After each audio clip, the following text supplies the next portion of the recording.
Dr. Eric Kelly III and a host of phenomenal speakers from all around the globe for this 7-day virtual event that you don't want to miss. The mission of the Black Business Expo is to raise scholarship money from kids all the way from high school all the way from college. The Black Business Olympics is one of the largest Black business showcases in the world. It is an opportunity for businesses and companies to showcase their businesses globally. We are going to be giving away laptops up to $5,000 away to students. Again, I'm Olivia Appleberry, the founder of 2 Cents Finance and one of the speakers for the expo. I am so excited to see you there. For more info, go to www.blackbusinessexpousa.com or call 919-308-9090 and hope to see you there.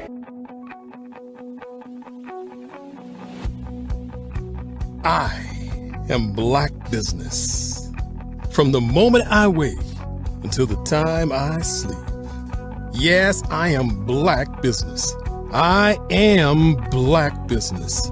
Tell me, are you Black business? I am Black business. Do you support Black businesses? Listen, I support Black business because I am Black business.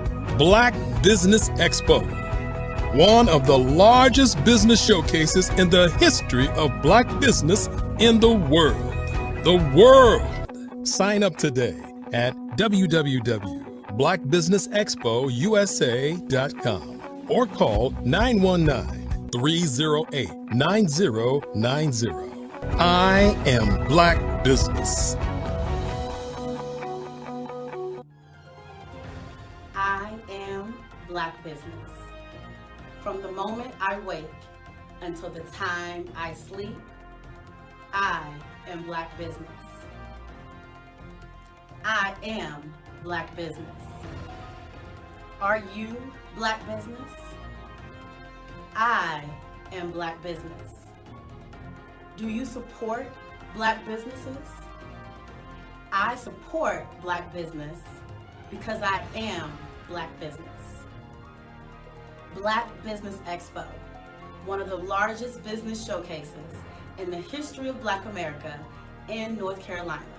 Sign up today at www.blackbusinessexpousa.com or call 919-380-9090. I am Black business. I am Black business. From the moment I wake until the time I sleep, I am Black business. I am Black business. Are you Black business? I am Black business. Do you support Black businesses? I support Black business because I am Black business. Black Business Expo, one of the largest business showcases in the history of Black America in North Carolina. Sign up today at www.blackbusinessexpousa.com or call 919-380-9090. I am Black business. I am Black business. From the moment I wake until the time I sleep, I am Black business. I am Black business. Are you Black business? I am Black business.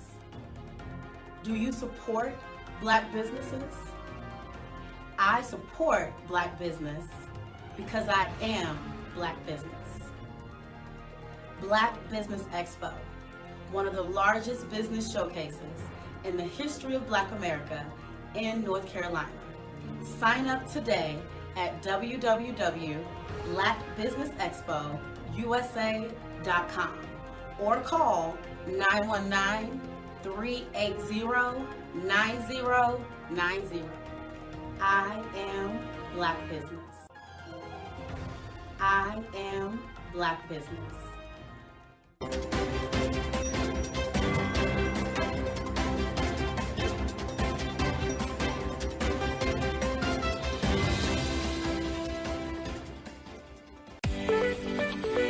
You are in the right place at the right time.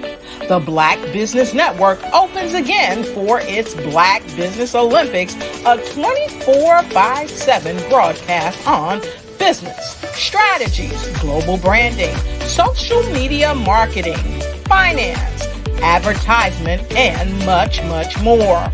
Featuring the top, most powerful entrepreneurs and speakers and thought leaders from all around the world as they gather together for this phenomenal event. Join the Black Business Network streaming live into the metaverse, STEM City, USA, Black Multiverse, Pod TV, Roku, Hulu, iHeartRadio, Apple TV, YouTube, TikTok, Instagram, Google Podcasts, Facebook, LinkedIn, IBM TV, Spotify, and Twitch. Tune in today and be a part of this amazing movement. The Black Business Olympics welcomes you.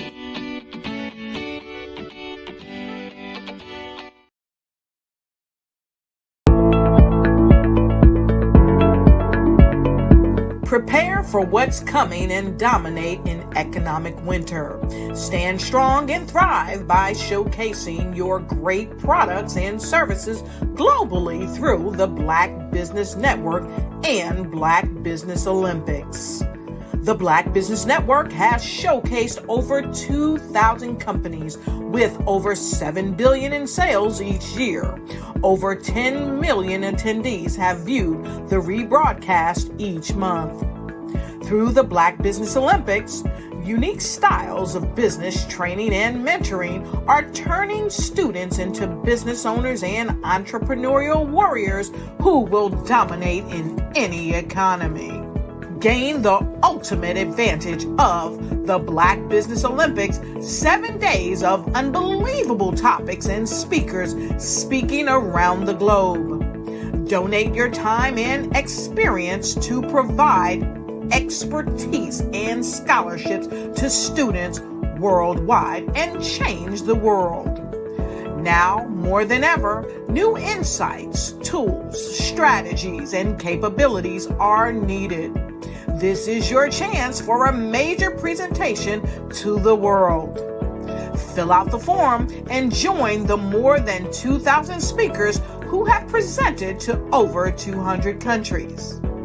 Join the Black Business Network streaming live into the metaverse, STEM City, Black Multiverse Enterprises, Hulu, Amazon, YouTube, iHeartRadio, Apple, Facebook, LinkedIn, Pod TV, IBM TV, Spotify, and Google Podcasts. Sign up today. Spaces are limited, and we will see you there.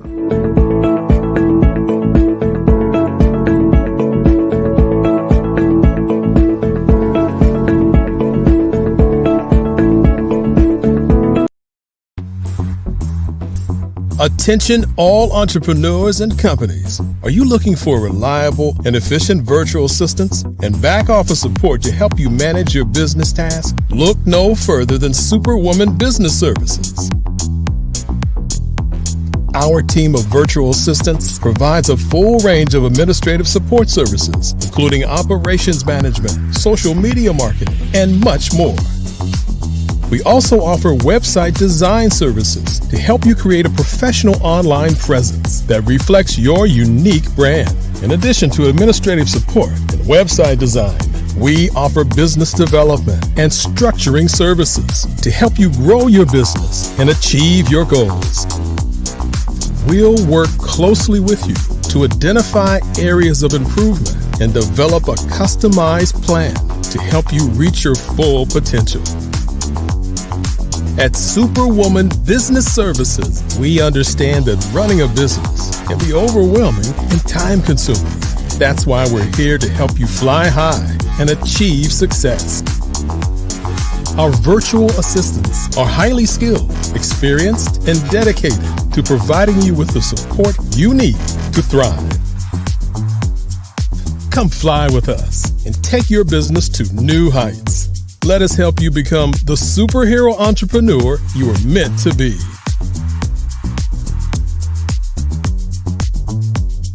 Contact Superwoman Business Services today to learn more about our back office support services. Come fly with us and take your business to new heights. Social media is evolving. It's more vibrant, more colorful, more energetic, and so are you. It's not just photos anymore. It's video, it's audio, it's subscriptions. And now there's Fanbase, a new monetized social network.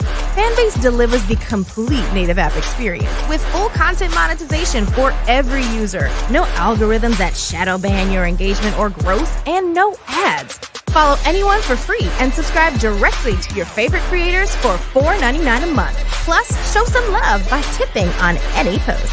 Also, make a Fanbase page and monetize your content the same way.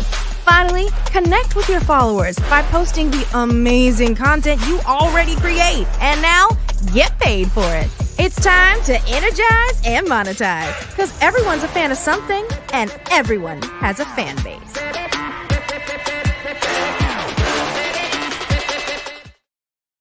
Artist to me is a creative expression of something from nothing. You know, it explodes onto the canvas, or it explodes on in my work. One of the things that I try to do more than anything is I try to just give the lines and the movements and emotions and expressions into what I do. Art really means to me a chance to express how I feel deep down inside. Most of my art begins as a thought that I might have, you know, whether it's sports, whether it's history, whether it's a woman or a man. It pretty much starts as an idea of thought before I get into the actual image of what I'm going to draw. I do a lot of historical pieces. I was a history minor in college, and I love to do history pieces. And a lot of times I'm thinking about history, and then I try to make that history impact you as you look at it. That's one of the reasons I do pictures so large. People ask me, why do I do pictures so big? And I tell them, I want the piece to impact them as they're looking at it, to kind of dominate them, dominate their space. And most of my pieces I try to do off page. I don't try to do anything that's going to be in those four corners or in a square. And I want your imagination to be a part of the piece that you're looking at.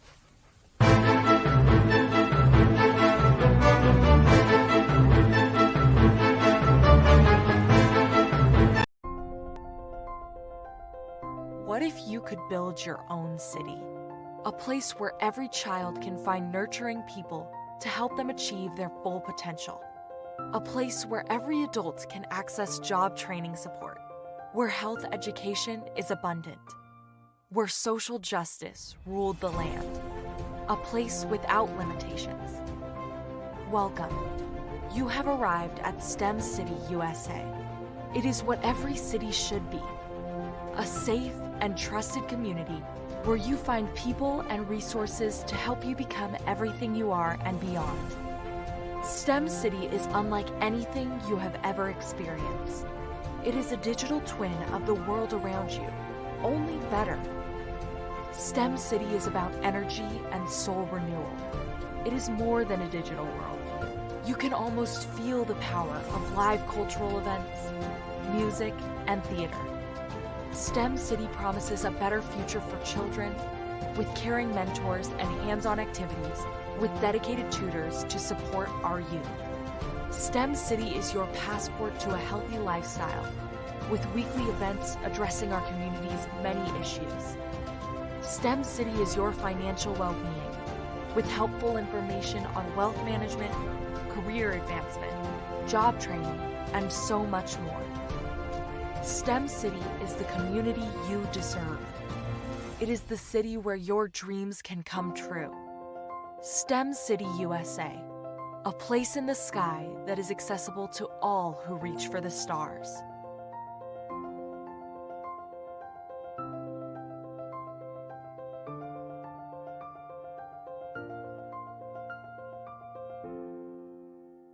Sometimes you got to hear the news from the Black perspective, and more specifically, Black publishers. And that's exactly why you have to download the Hey Tie app, the largest mobile app delivering breaking news, videos, and podcasts from 200 of your favorite Black publishers. Yes, 200 Black publishers delivering news as it happens, literally all in one app. Go to HAYTI.com or download the app in the Google Play Store or Apple App Store. It's completely free, along with information that you can trust, so go check them out. Did you know women represent just 3% of Fortune 500 CEOs and less than 15% of corporate executives at top companies worldwide? Have you wondered what the secrets are to getting into the top ranks, whether in the private or public sector? Do you want to figure out how to stop being held back in your career or passed over for promotion? Then you're in the right place. Hi, I'm Dr. Madeline Ann Lewis, President and CEO of the Executive Women's Success Institute. I have decades of experience in the military, the federal government, and corporate America, and my mission is to help women succeed and tap into their full potential. I want to reach 1 million plus women around the world to become the leaders they are meant to be. So if you want to move into a management or executive level position, or maybe you are a female veteran transitioning out of the military into business entrepreneurship, then reach out to the Executive Women's Success Institute at 301-693-3284. Let us get you on the fast track to success.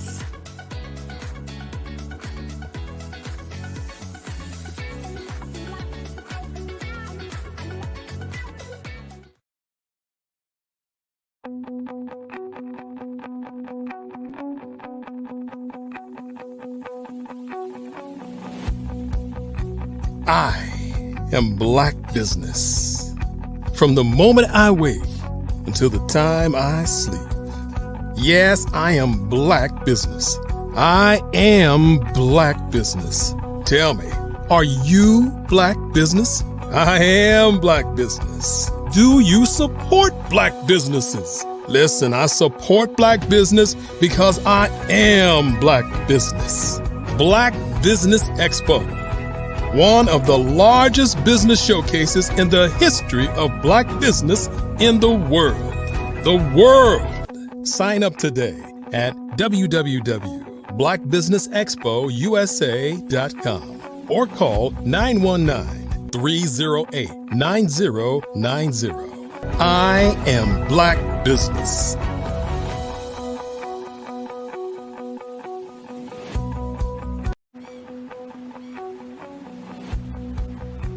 I am Black business. From the moment I wake until the time I sleep. Yes, I am Black business.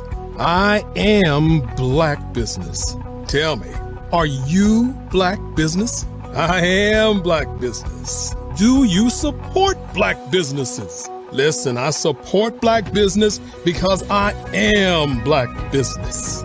Black Business Expo, one of the largest business showcases in the history of Black business in the world. The world!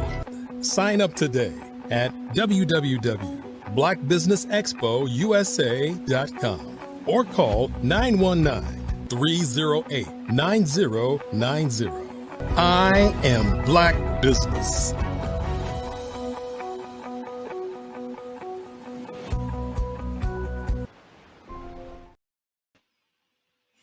Good morning, business owners, entrepreneurs, thought leaders, and corporations, and welcome to the Black Business Network. My name is Dr. Enolia Foti, and I am the CEO of Enolia LLC, Director of Operations for Vision Afrique Development, co-founder of Easy Step Group Management Consulting, and CEO of Expressions of Humanity Foundation. I am your business moderator for this morning, coming to you from Luanda, the capital of Angola, Africa, on the Black Business Network. The Black Business Network is a 24-hour business network showcasing Black businesses, Black owners, entrepreneurs, and thought leaders worldwide. We have speakers from Carolina, London, Singapore, Kenya, Burundi, Japan, and cities all over the United States. The Black Business Network is a global community sharing its business knowledge to empower, inspire, and educate businesses about businesses. And our first speaker this morning is actually myself, Dr. Enolia Foti, and I will read you my bio. Dr. Enolia Foti, myself, is a globally acclaimed figure, celebrated as an award-winning international keynote speaker and author, a driving force as a global influencer, social entrepreneur, and a multi-award-winning life business coach. Her commitment to youth advocacy has earned her prestigious titles, including International Peace Ambassador from the United Nations, Ambassador for Human Rights by the World Assembly for Peace, and Recognition for Human Rights and Ambassador from the International Interdisciplinary Innovation Center of Life, Alliance of the People of the World. Further highlighting her accomplishments, Dr. Enolia Foti received a doctorate in international peace from the World Federation for Development, Freedom, and Peace, an institution officially registered at the United Nations. Her extensive list of roles include let me just speak to you.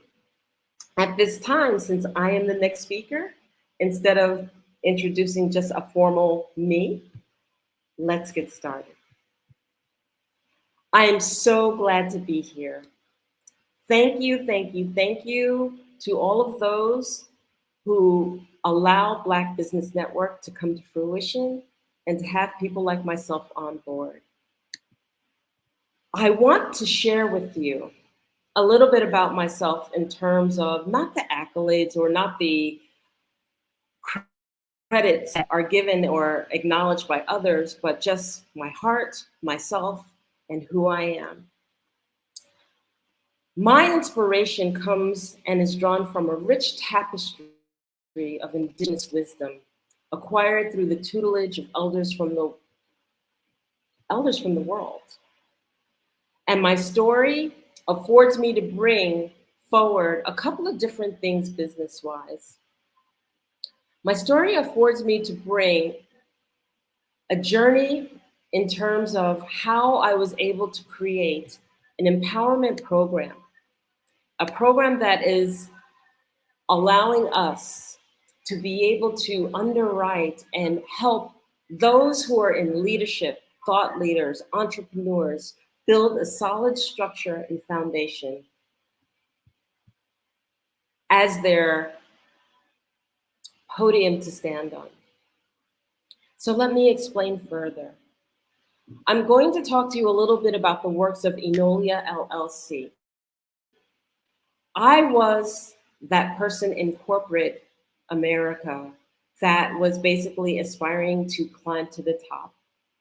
And working with infrastructure, information technology as infrastructure, I was really, really excited to get started in my work. And so that ambitious young professional, aspiring to climb. I wanted to climb, and I saw myself as CEO of a major Fortune 500 company. I wanted it all. I wanted the professional work, I wanted the professional acknowledgement, and I wanted to contribute to that world. And in going through the iterations of climbing the corporate ladder, about halfway through my career, that's when it hit me that it wasn't all pretty, that there was work to be done, there was navigation to do, there was insight and understanding to be able to navigate through certain very, very challenging situations. And that it was just about my work, but who I am, what I stood for, and my own integrity. I found myself questioning a lot of things. I found myself actually questioning the leadership that was actually guiding me. Everybody is human. Everybody brings to the table their differences and their differences of opinion. And what I found was that in the end, I was aspiring for people I did not want to join and did not want to be with. So when you come to a precipice in your life, when you go, okay, this isn't working for me, I would like to change. Not that I wanted to change the contribution for my work, but I wanted to change how I was contributing, how I was contributing, how I was working, who I was working with, and how it felt to me in my heart and in my soul. Because if you're not doing what you love, then you're just going through the iterations and the actions of what you feel you're supposed to be doing, and it's not fulfilling. I wanted a different way. I wanted to understand how this work that I had to do each and every day could contribute to humanity, could contribute to something very positive with the integrity that I stood for. Needless to say, that longing came with the meeting of my first Indigenous grandmother. And I want to share this journey because when I talk to you about the programs that I bring forward, the journey has everything to do with it. So as I met my first Indigenous grandmother, I introduced myself to her and I basically shared that I wanted to do something different with my life. I wanted to understand from an Indigenous perspective how life is lived, how I could contribute, how I could navigate through the world. And this particular Indigenous grandmother, Grandmother Isabel Mawasaki, took me under her wing. I quickly became a prodigy of Grandmother Isabel Mawasaki. And what she showed me was a way of living that saw the beauty in the world all the time, and not just part of the time. She showed me compassionate leadership, leadership that when you make a mistake, people don't get to step on you or step on you to leap forward, to take that mistake and exacerbate it, such that what you've done and what you have to contribute isn't belittled or demeaned.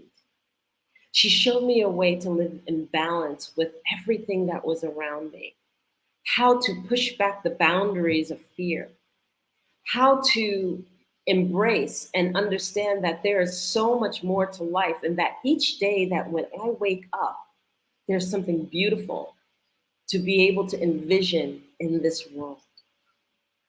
And in taking this understanding and working with this, it started to shift everything in my life. It started to shift the perspective, it started to shift all that I was going through in the corporate way, and understanding that corporate had one way of thinking, and that thinking was I need to be on the center stage, and I need to be on top, and I need to be in control, and I need to be able to mark my territory. And this did not resonate with me. It did not bring that balance that I wanted to bring in terms of growing, in terms of working, and in terms of expressing myself and standing in my truth. So in introducing this Indigenous side and introducing this other way of working, it led me to a journey that I would have never expected, ever in the world. I ended up leaving corporate. I ended up picking up and moving from New York to California and then establishing my own business. I called that business Infinite Possibilities, Journey to Empowerment, because I was on a journey to find my own empowerment and to bring it forward into fruition. How many of us are in that midlife, in the middle of our careers, and then we realize that we want to do something different, but we just don't know how to transition? So for me, this was it. I was going to make this transition and I was going to make it work for me.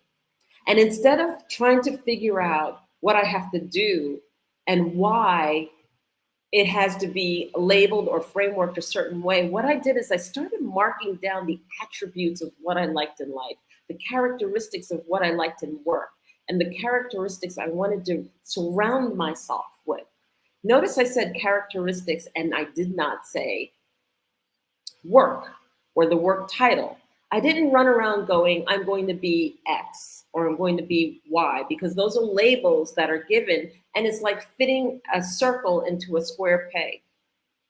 The square peg is already defined, and I'm this circle trying to fit into it. No, I wanted to create that which made me happy. And so when I created Infinite Possibilities, Journey to Empowerment, and I embraced, I afforded myself the opportunity to embrace all that was meaningful to myself.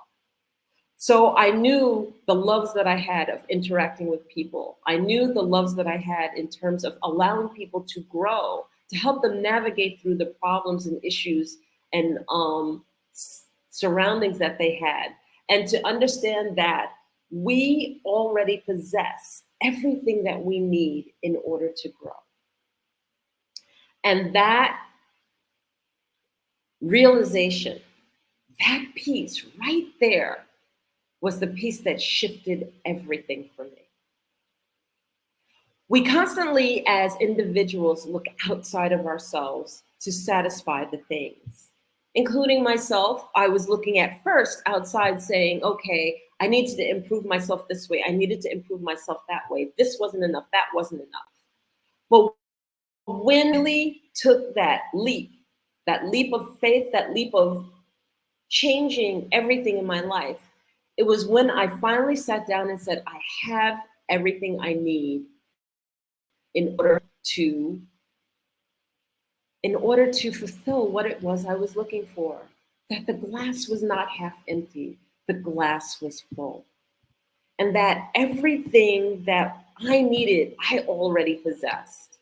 So the key was, how do I bring this forward? How do we know that we are in our own ways and that we need to make a shift or a transition in our life to bring forward and to move forward to navigate through that which we are dealing with in front of us and what we aspire to? I share this journey because I wanted to take the opportunity to share Empower, Achieve, Succeed through Self-Mastery, a methodology that I created in order to be able to assist and help those individuals who want to make a shift or change in their life such that they are able and capable of doing so. And see, the thing about it is that you cannot go around shifting and changing other people's lives until you start with your own, which is why I came from the perspective of, let me share my journey. What I realized in starting with Grandmother Isabel and then also meeting a multitude of different indigenous teachers is that we have everything that we possess already. And it is a matter of how we take that tool and recognizing that tool, understanding what it means to us, and understanding how it can shift our lives and how to bring it forward and to allow ourselves to move through and navigate through all the different stories that are created for us, around us, and by us. So I want to speak with you about the 7 principles of self-mastery, how to master self, how to work mastery of what it is you need to know to create a strong foundation, a foundation that lays forward such strength that no matter what type of leadership you're in, no matter what circumstance you're in, whether you're an entrepreneur, a thought leader, or a corporate figurehead, that you are working with a strong and solid foundation. The 7 principles of self-mastery are basically the foundation that when we grow as human beings and we face the traumas and we face the limitations and we face the cultural biases and we face that which we feel stifle us, teaches us how to navigate through those issues, how to navigate through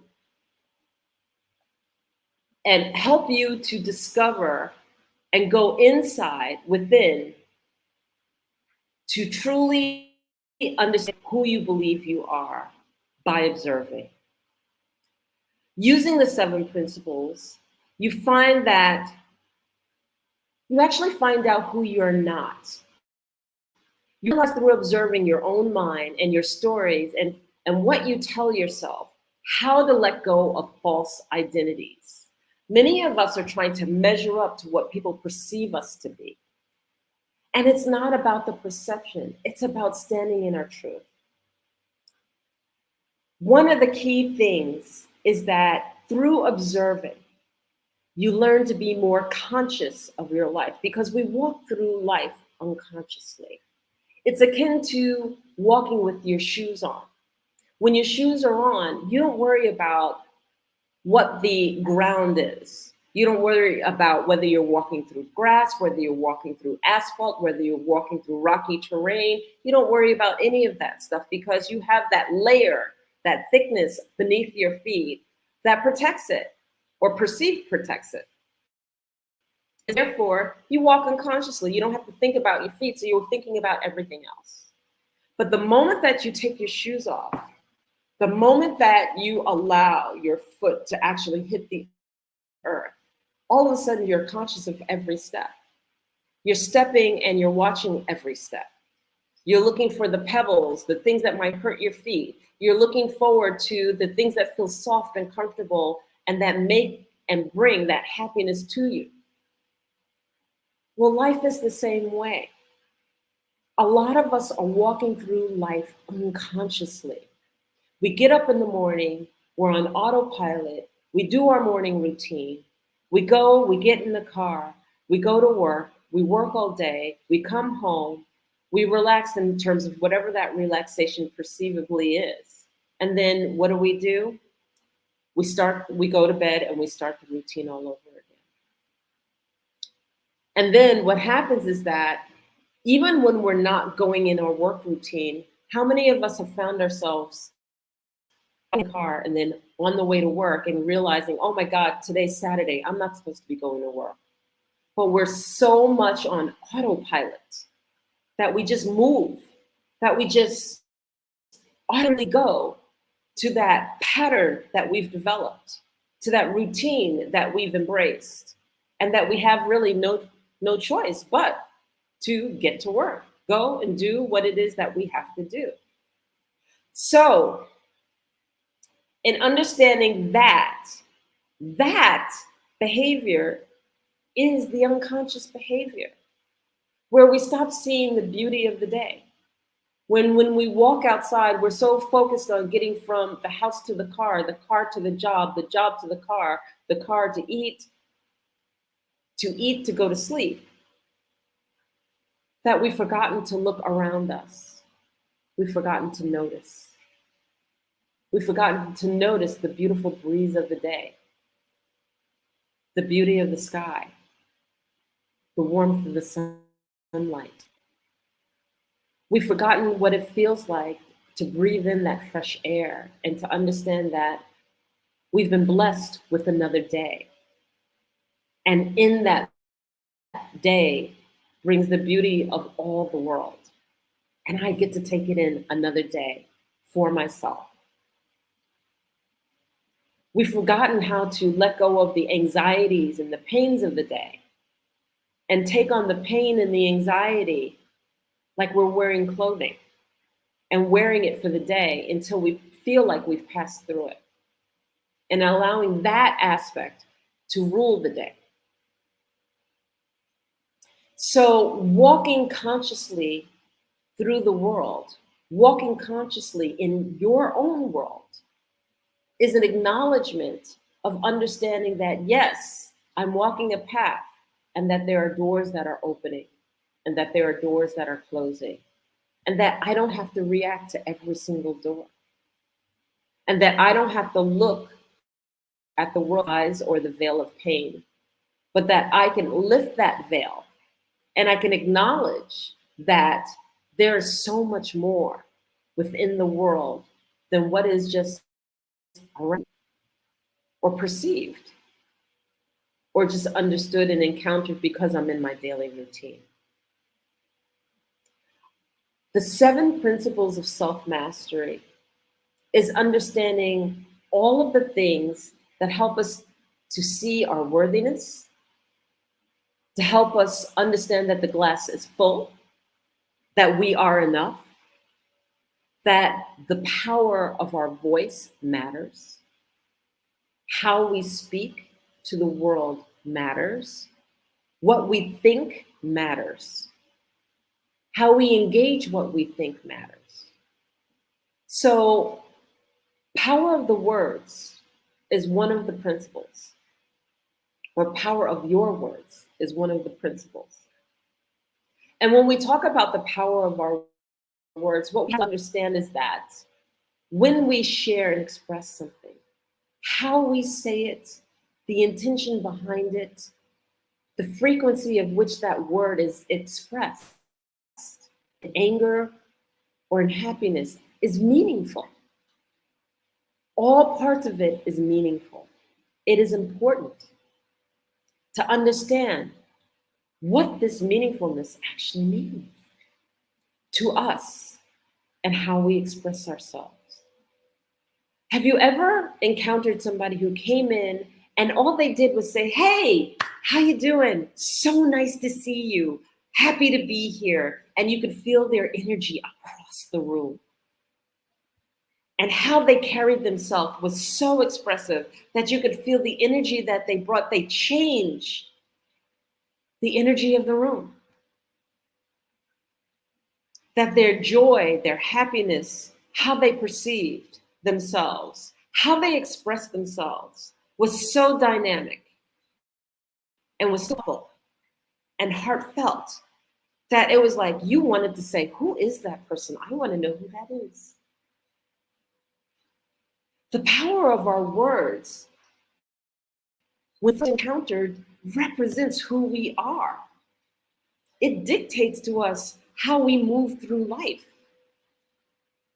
Our thoughts count. And so if we are a glass half empty kind of person, those thoughts count. And when we are a glass half full person, those thoughts count. Meaning that positive thinking brings positive attributes to the whole being. It brings it to us physically. It brings it to us mentally. It brings it to us as we navigate through this world. The power of our words. And then the next principle I'd like to share is about redefining fear and how we look at fear. Look at fear has to have a definition. Let's define fear first. Fear, from my perspective and how I like to define, is the fact that if we are in a circle and we are the core or the center of that circle, and the circle's edges were the boundaries by which we like to operate in. Fear is when I go beyond the boundaries of my comfort zone. And that is not to be confused with fear survival, although we can talk about it from that perspective also. Because some people will say, oh, well, there are healthy fears, that there are certain things you should fear. And I would say that any kind of fear is not healthy, because the bottom line is that fear as an emotion paralyzes you. And even if you're in a situation that you are trying to survive, survivability and fear are not interchangeable. Survivability means that you're in a challenging situation or circumstance, and you're afraid, and you have to survive and navigate through that circumstance. Well, fear as an emotion paralyzes you. You can't move, you can't speak, you can't function. Or you are so busy reacting to the fear that you're not gaining any momentum in passing through it and getting around it. And isn't it true that until we put our fear aside, until we put the emotion of fear down, and we finally say, I've had enough, I'm not going to let this rule my world anymore, that we're not even able to navigate through survivable fears? It's when we lay the emotion of fear aside, when we understand that fear should not lead us, but fear is an emotion that has its place, and that we have to navigate through our fears in order to move past any given circumstance or situation. So many may not agree with me, but that is how I like to define fear. And when we have fear, and when we deal with fear from a perspective of, I'm afraid to do something, it's understandable that you don't want to do something because it brings you outside of the comfort zone. And so if it's a choice that you don't want to do something, it doesn't necessarily have to be, I'm fearful of it, but I choose not to do it. It takes me out of my comfort zone. I acknowledge it. I see it. That might be nice for others, but it's not necessarily my cup of tea. And choosing not to do something because you just don't like it is different than I'm afraid to do anything, or I'm afraid to do everything, or I'm afraid to move past this particular boundary. A lot of times that emotion, when we overcome our fears and when we surpass that boundary that we are comfortable in,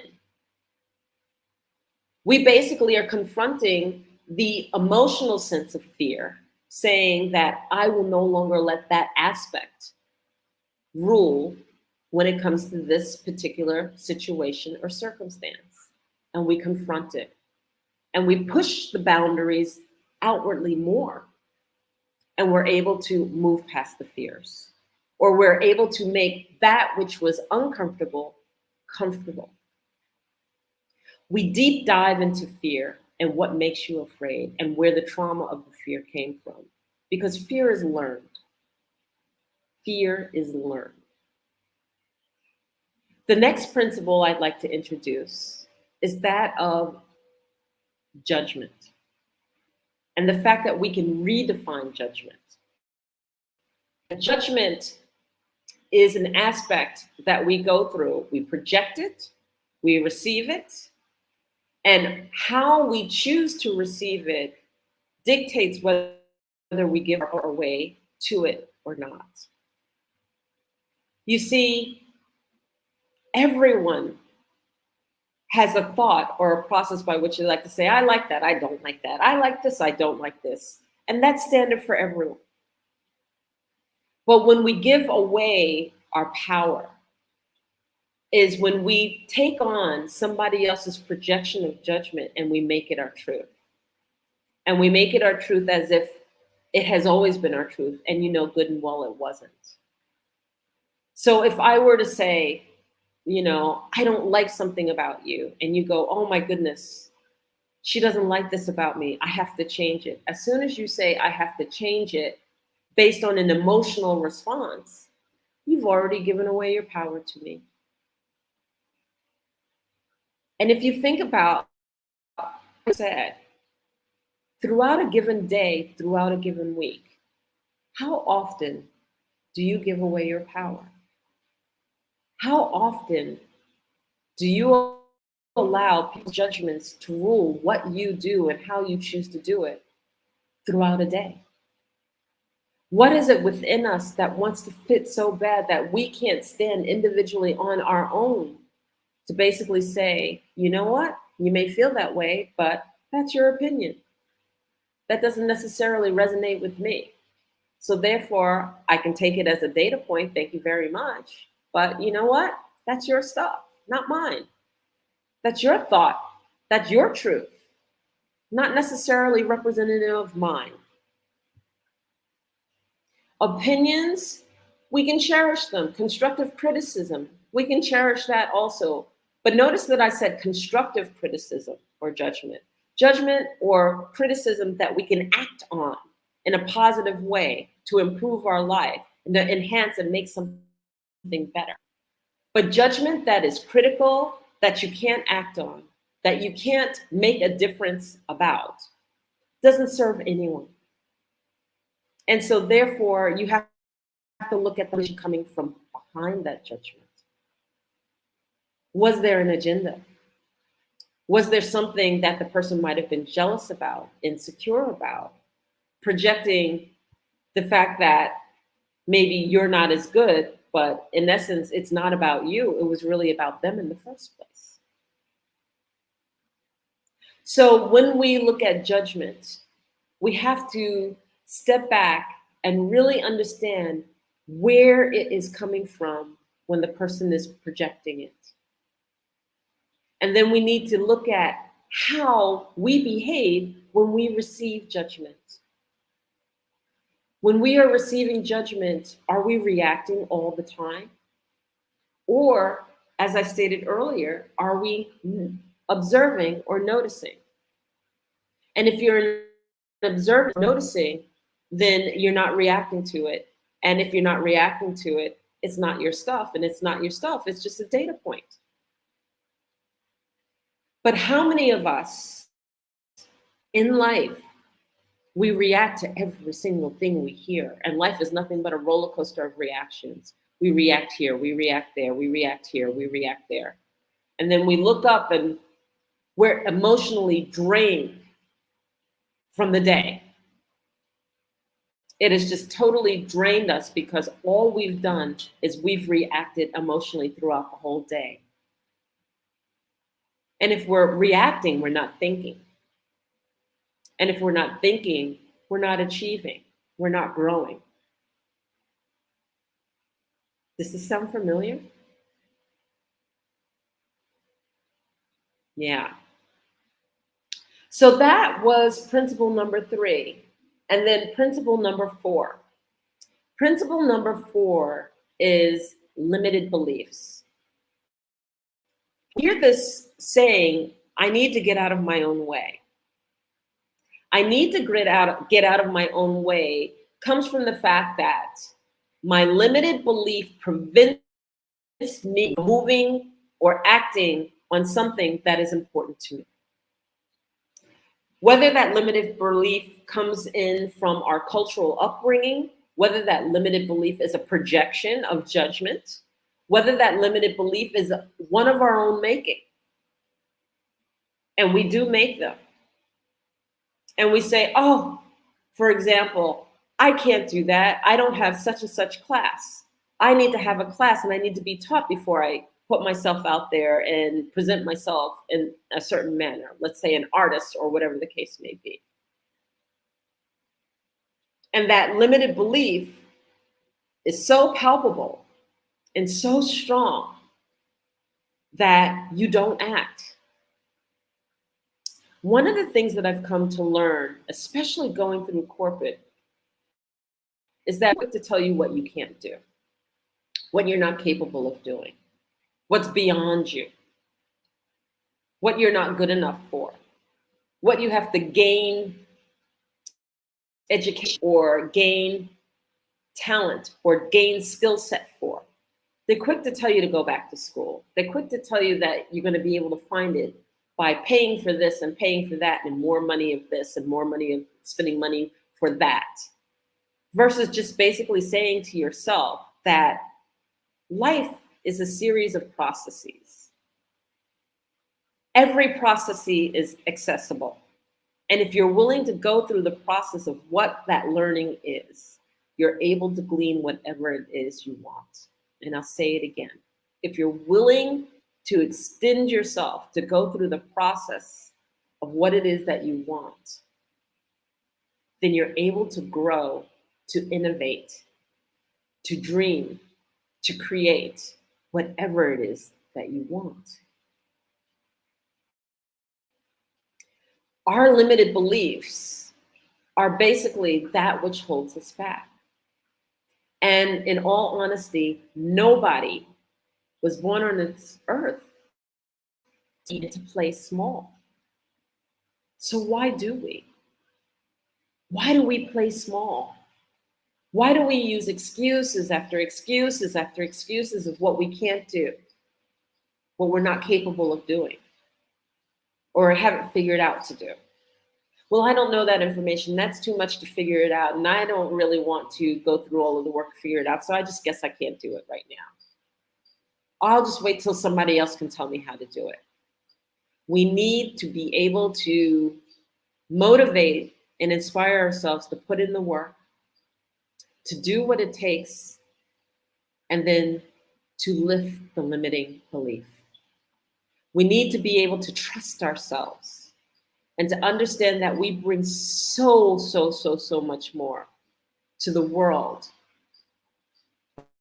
by just being us and by having the motivation or the inspiration that we're capable of doing so much and contributing so much to this world.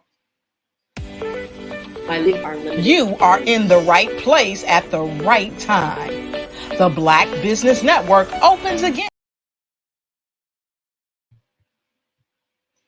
So in understanding that piece and understanding how important that is, I would go through each one of the Empower, Achieve, Succeed principles, but I'm going to tell you that you can read them right here in my book, The 7 Principles for Self-Mastery. And you can take the Empower, Achieve, Succeed through Self-Mastery coursework. It's a master class that I offer based on the methodology that I learned from the indigenous to establish a strong foundation to help us to understand that all that we need is within us. And it doesn't play a role in terms of our religion or traditions or anything like that. It has to do with you are in the right place at the right time.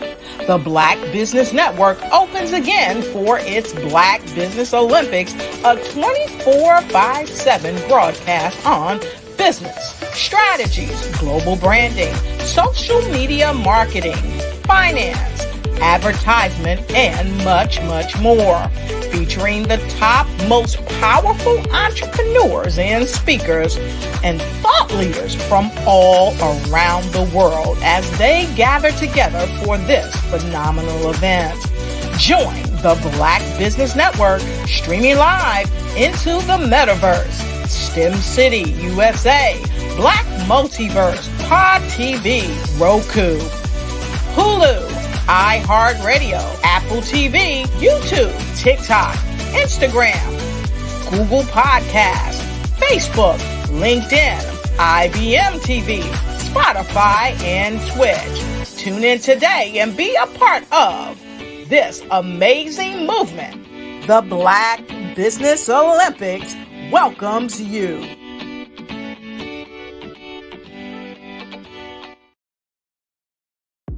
The Black Business Network and Black Business Olympics are essential platforms for Black business owners globally. They provide the tools and support you need to succeed in today's competitive marketplace. Join us today as we collaborate together with businesses from around the world to support our children, students, and young future entrepreneurs, Black businesses and corporations. We raise funds for students going to college and young entrepreneurs who are aspiring to be business owners, and we invite you to be a contributor today. Visit the website www.blackbusinessexpousa.com to connect with and learn more about how the Black Business Network and Black Business Olympics can help you not only share your amazing business story to businesses, but also serve future generations. Hello, my name is David Jones, CEO and co-founder of the Hello LLC, where we help businesses build a culture, brand an experience, and leverage technology to pivot into Web3.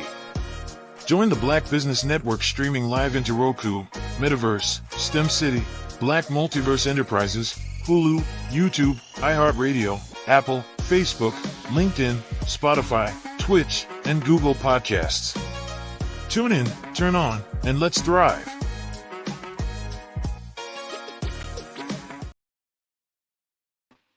So welcome back. And I just wanted to wrap it up and say that you can get my book, The 7 Principles of Self-Mastery, on Amazon.com. And I can be reached, Dr. Enolia Foti, at www.enolia.live or info@enolia.live.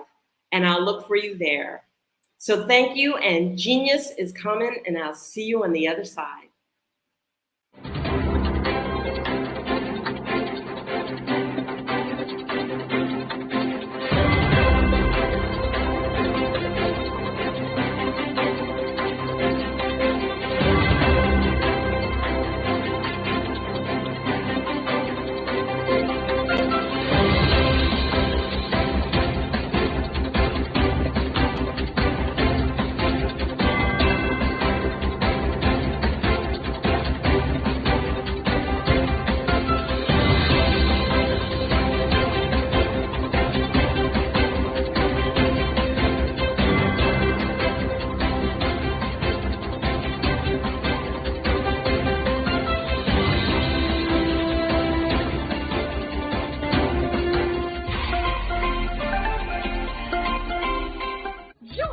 Dr. Eric Kelly III and a host of phenomenal speakers from all around the globe for this 7-day virtual event that you don't want to miss.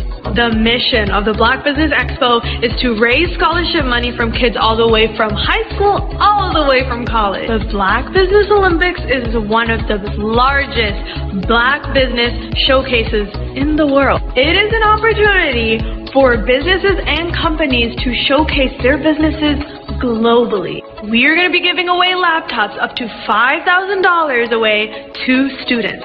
Again, I'm Olivia Appleberry, the founder of 2 Cents Finance and one of the speakers for the expo. I am so excited to see you there. For more info, go to www.blackbusinessexpousa.com or call 919-308-9090 and hope to see you there.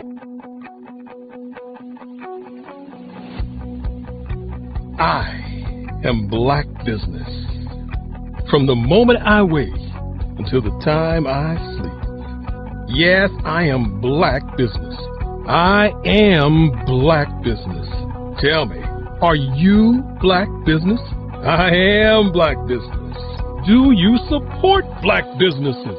Listen, I support Black business because I am Black business. Black Business Expo, one of the largest business showcases in the history of Black business in the world. The world! Sign up today at www.blackbusinessexpousa.com or call 919-308-9090. I am Black business. I am Black business.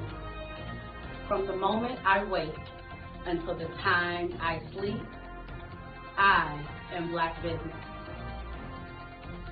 I am Black business. Are you Black business? I am Black business. Do you support Black businesses?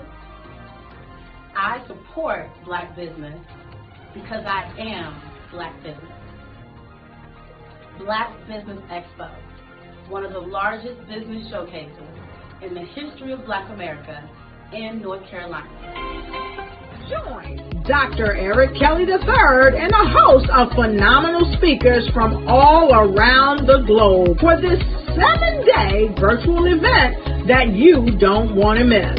The mission of the Black Business Expo is to raise scholarship money from kids all the way from high school, all the way from college. The Black Business Olympics is one of the largest Black business showcases in the world. It is an opportunity for businesses and companies to showcase their businesses globally. We are going to be giving away laptops up to $5,000 away to students. Again, I'm Olivia Appleberry, the founder of 2 Cents Finance and one of the speakers for the expo. I am so excited to see you there. For more info, go to www.blackbusinessexpousa.com or call 919-308-9090 and hope to see you there.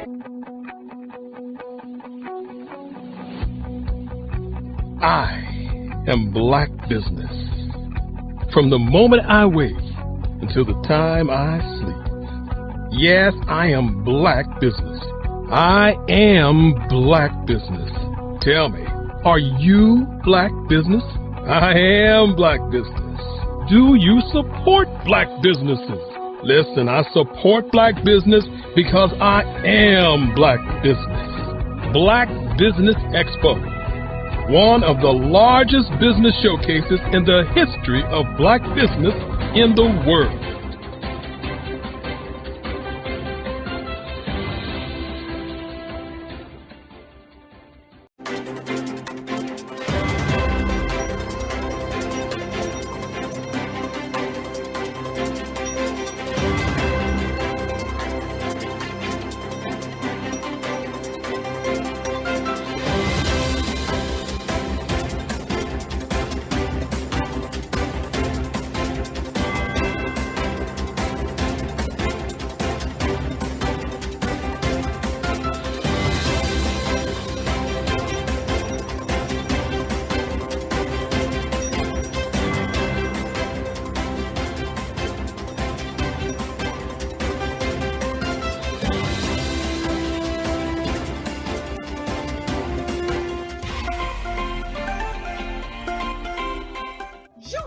Dr. Eric Kelly III and a host of phenomenal speakers from all around the globe for this 7-day virtual event that you don't want to miss. The mission of the Black Business Expo is to raise scholarship money from kids all the way from high school, all the way from college. The Black Business Olympics is one of the largest Black business showcases in the world. It is an opportunity for businesses and companies to showcase their businesses globally. We are going to be giving away laptops up to $5,000 away to students. Again, I'm Olivia Appleberry, the founder of 2 Cents Finance and one of the speakers for the expo. I am so excited to see you there. For more info, go to www.blackbusinessexpousa.com or call 919-308-9090 and hope to see you there.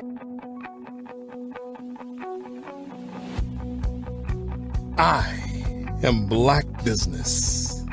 From the moment I wake until the time I sleep. Yes, I am Black business. I am Black business. Tell me, are you Black business? I am Black business. Do you support Black businesses? Listen, I support Black business because I am Black business. Black Business Expo, one of the largest business showcases in the history of Black business in the world. The world. Sign up today at www.blackbusinessexpousa.com or call 919-308-9090. I am Black business. I am Black business. From the moment I wake until the time I sleep, I am Black business.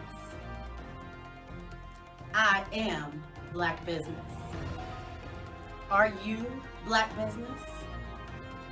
I am Black business. Do you support Black businesses? I support Black business because I am Black business. Black Business Expo, one of the largest business showcases in the history of Black America in North Carolina.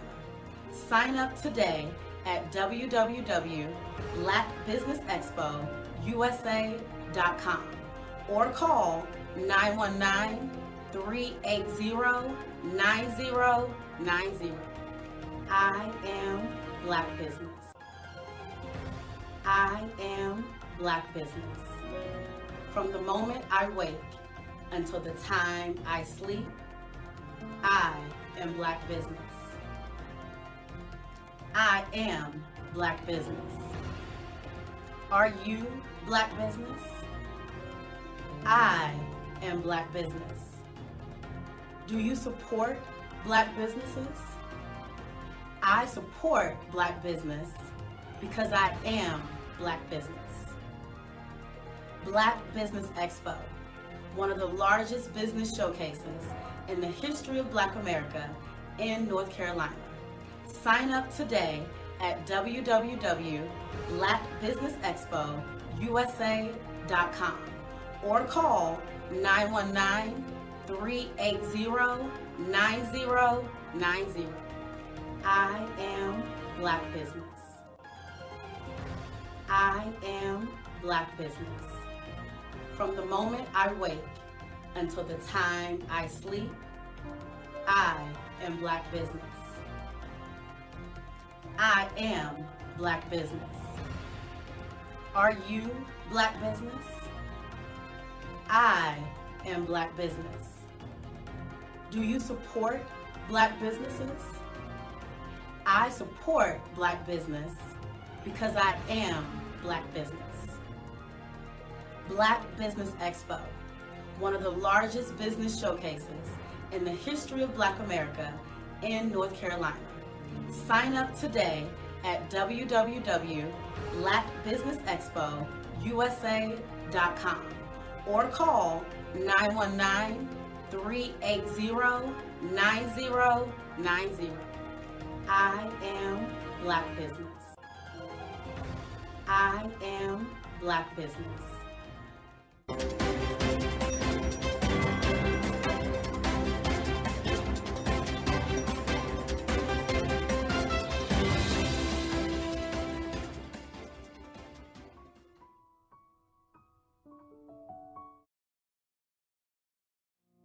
Did you know that approximately 333.34 million businesses exist today, according to a report from 2021? And you may be one of those businesses, or maybe you're not in the business market yet, but you're aspiring to be a business owner. Well, guess what? You're in the right place at the right time. Because let's face it, everything is about timing and opportunity. Hi, my name is Dr. Lotus Richey, and I'm the CEO and founder of the Lotus Richey Coaching and Consulting LLC, along with the Lotus Richey Ignite Show. 15 minutes of success with Dr. Lotus Richey, as well as books to boom your business and bring who you are. And today, I want to bring this amazing message to you about the Black Business Network and the Black Business Olympics. See, the Black Business Network and the Black Business Olympics is designed to help people just like you, that's right, that look like me, to take their business to the next level. Not just in your front yard or your backyard, but globally. The Black Business Network and Black Business Olympics is designed not to just help you survive, but to help you thrive. So join us today as we come together with businesses all around the world to support our students, our children, our young teens, our young entrepreneurs. What we do is we come together to help raise funds for students who are aspiring to be business entrepreneurs, who are aspiring and who are thriving in college. We endow them with a wonderful opportunity to gain scholarship of either a laptop or several thousands of dollars. And we invite you to help be a contributor to this amazing opportunity to help someone that looks just like you. So join us today at our website and let us connect with you and help you ignite and take flight in every area of your life on the Black Business Network and the Black Business Olympics. I'll see you on the other side.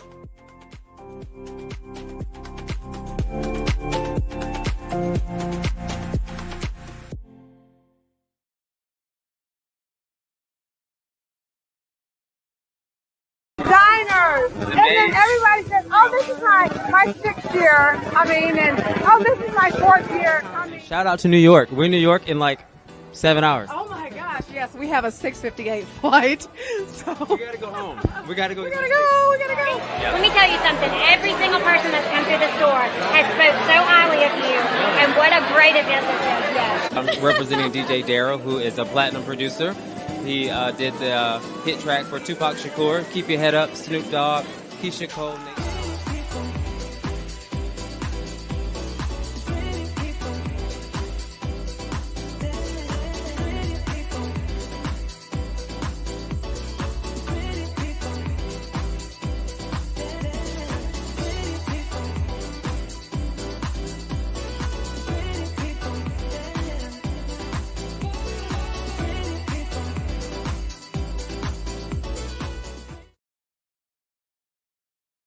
Hey, it's your girl Colette V. Smith. The V is for victory. My mama would tell you the V is for Veronica, but it's Colette V. Smith, the NFL's first African-American woman to coach in the history of the National Football League by way of being the first female in 2017 to coach in New York Jets franchise history. Today, I'm the founder of Believe in You Incorporated. Believe in You Incorporated. I got here because I didn't limit myself. I started thinking freely, living life freely. Don't limit yourself. Unleash your power, the power that God created you to be and to have. I got here because I didn't just follow a path. I created my own. You can do the same thing. You know why I know this?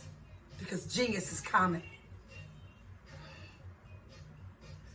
I'm Kennedy Harris. My genius is being an entrepreneur. I'm the CEO of K-Lock, a company where I develop my very own line of kids supplements. I currently market my multivitamin for kids to help combat weak immunity. During the pandemic, research has shown that having a strong immune system is key to fighting off disease. My vitamins are for kids, but adults can benefit from them as well. I'm adding a proprietary blend to my supplement line. I want to create my own blend so that I have a competitive edge in the marketplace. Staying healthy is important to me so that we live longer and have healthier lives. My website is klockproducts.com. That is K-L-O-C-K. Genius is common.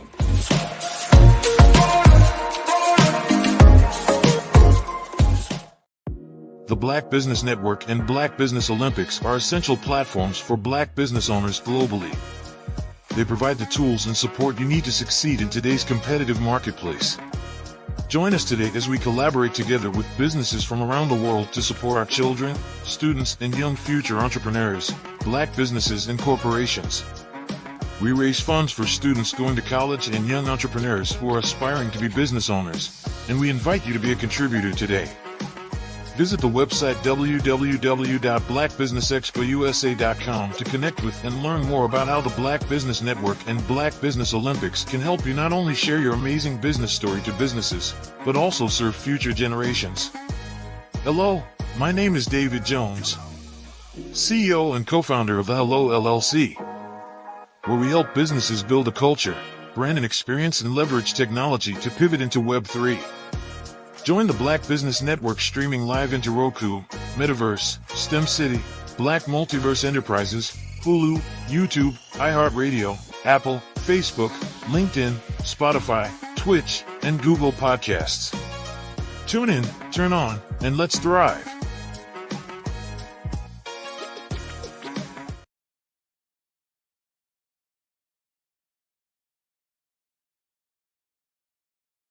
I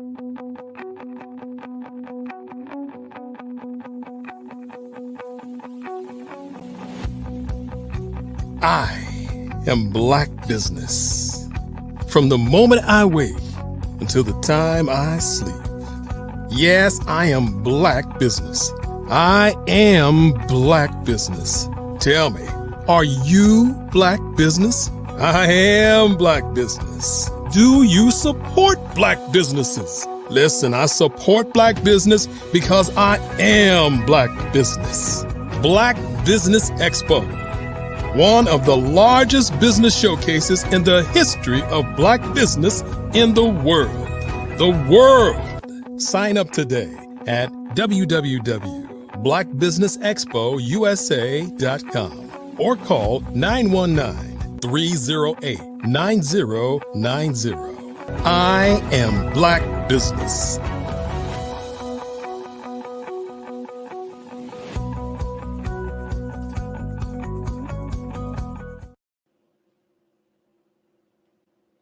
Good afternoon, business owners, entrepreneurs, thought leaders, and corporations. Welcome to the Black Business Network. My name is Dr. Tabitha Russell. I am your business moderator for this afternoon on the Black Business Network. The Black Business Network is a 24-hour business network showcasing Black businesses, business owners, entrepreneurs, and thought leaders worldwide. We have speakers from North Carolina, London, Singapore, Africa, Japan, and cities all over the United States. The Black Business Network is a global community sharing its business knowledge to empower, inspire, and educate businesses about business. Our speaker on today is Coach Kim Williams. She is an international leadership strategist and thought leader coach. As a coach, she develops you and your staff so that you can enhance your retention rate. A lifelong student of the Kingdom of God's principle of business, that has coined her as an organization's heaven. She uses emotional intelligence and mission mapping to curate results that grossly increase your earnings. Her life passion is providentially analyzing and organizing your mission statement and processes to equip your company with the tools that keep you at the front of the line of your niche. I present to you Coach Kim Williams. It's so good to be here. How are you today? I am fantastic. Thank you so much for being here on today. Just know that genius is common, and I'll see you on the other side. And thank you, Dr. Tabitha Russell, for such an amazing introduction. As you heard, I am the phenomenal Coach Kimberly Williams.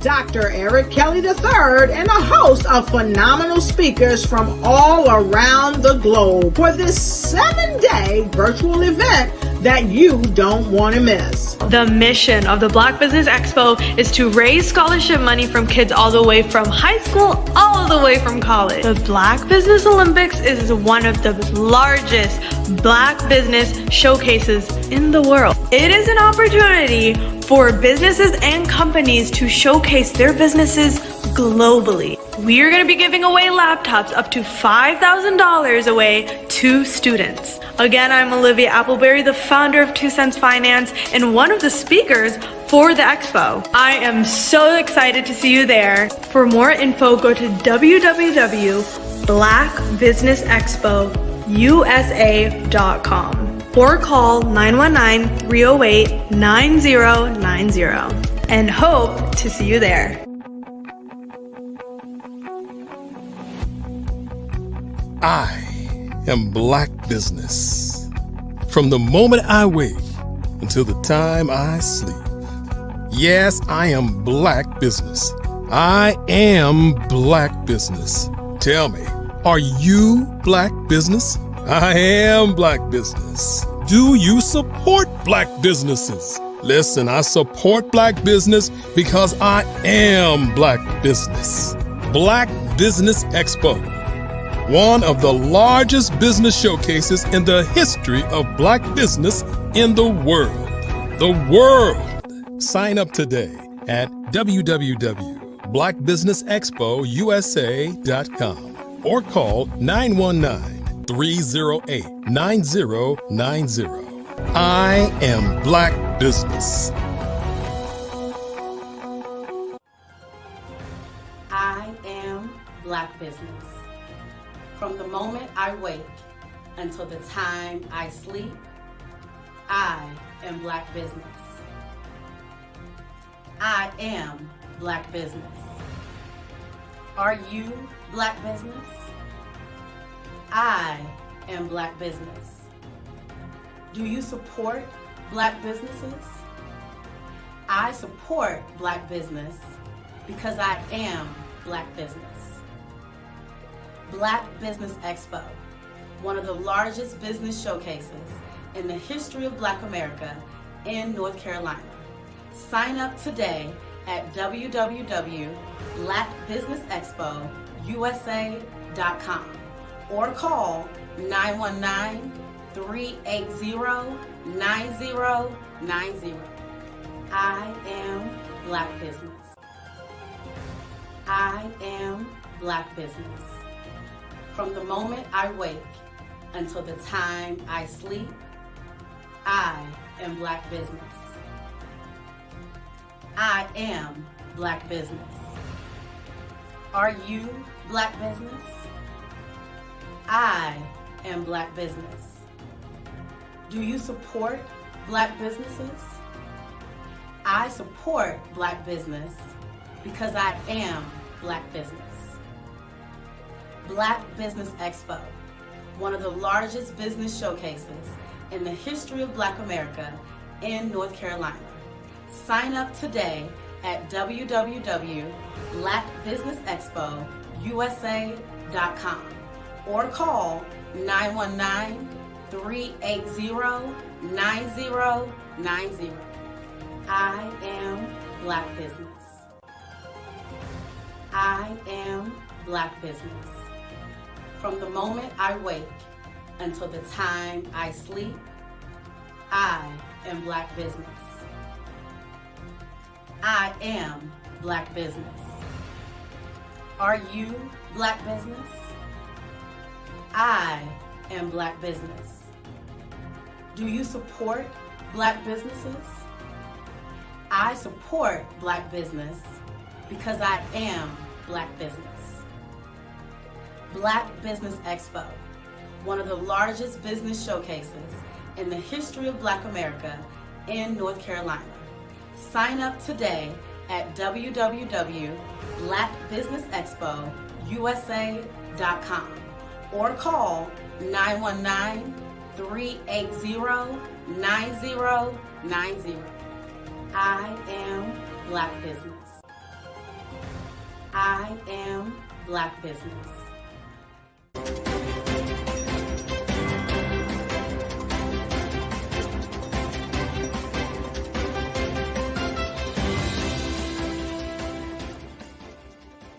Art to me is a creative expression of something from nothing. You know, it explodes onto the canvas, or it explodes on in my work. One of the things that I try to do more than anything is I try to just give the lines and the movements and emotions and expressions into what I do. art really means to me a chance to express how I feel deep down inside.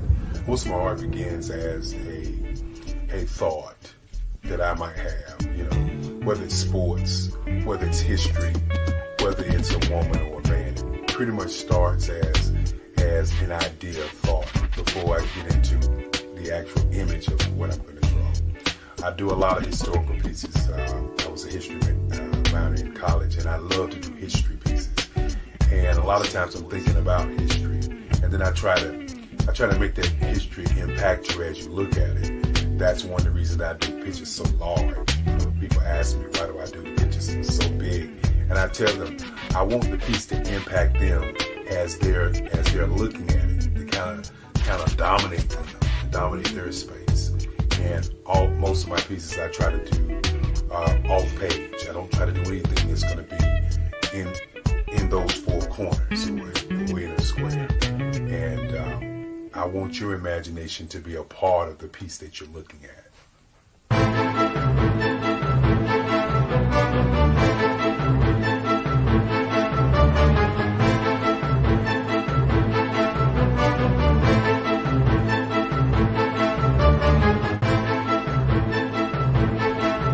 The way I feel when I'm drawing, when I'm creating something, is I feel free. I feel like there is an anticipation of something that's going to come. I try not to draw first. I try to draw second. And what I mean by that is I try to allow myself to kind of get into the piece and just relax. Sometimes I miss time. I'll draw 2-3 hours, sometimes 4 hours. And while I'm drawing, it's just a free. I just feel free. I mean, I feel like time stands still.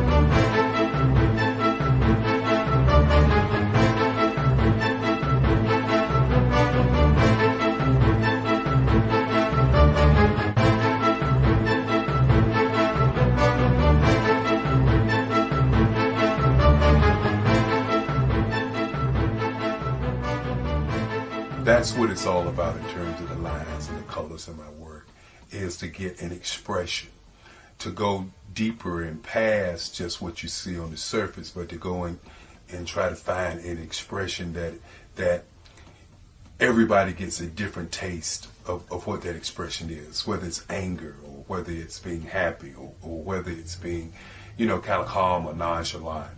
That expression that people take away from the piece is the most important part of what I do as an artist.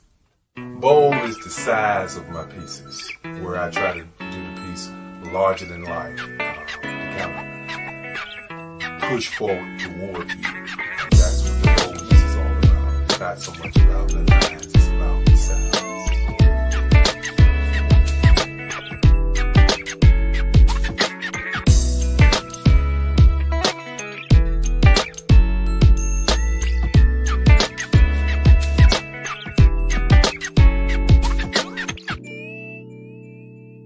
The Face of Change art show is inspired by my mother, but more importantly, it's a historical moment in time as the pieces depict different emotions and expressions of Barack Obama.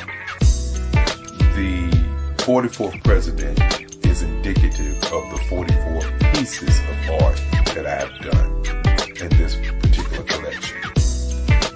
When you begin to think about expressions and portraits, this is a portrait gallery of expressions of what transpired as Barack Obama ran for office. Some of the pictures are abstract and some are expressionistic. And I combined both of those forms of art to create this collection of art pieces.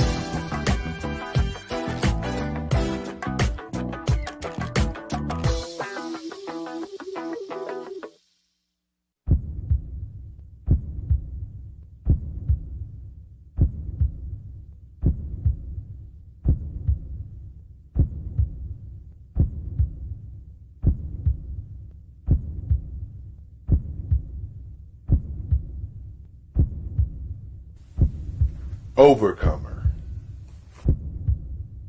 brilliant, ambitious,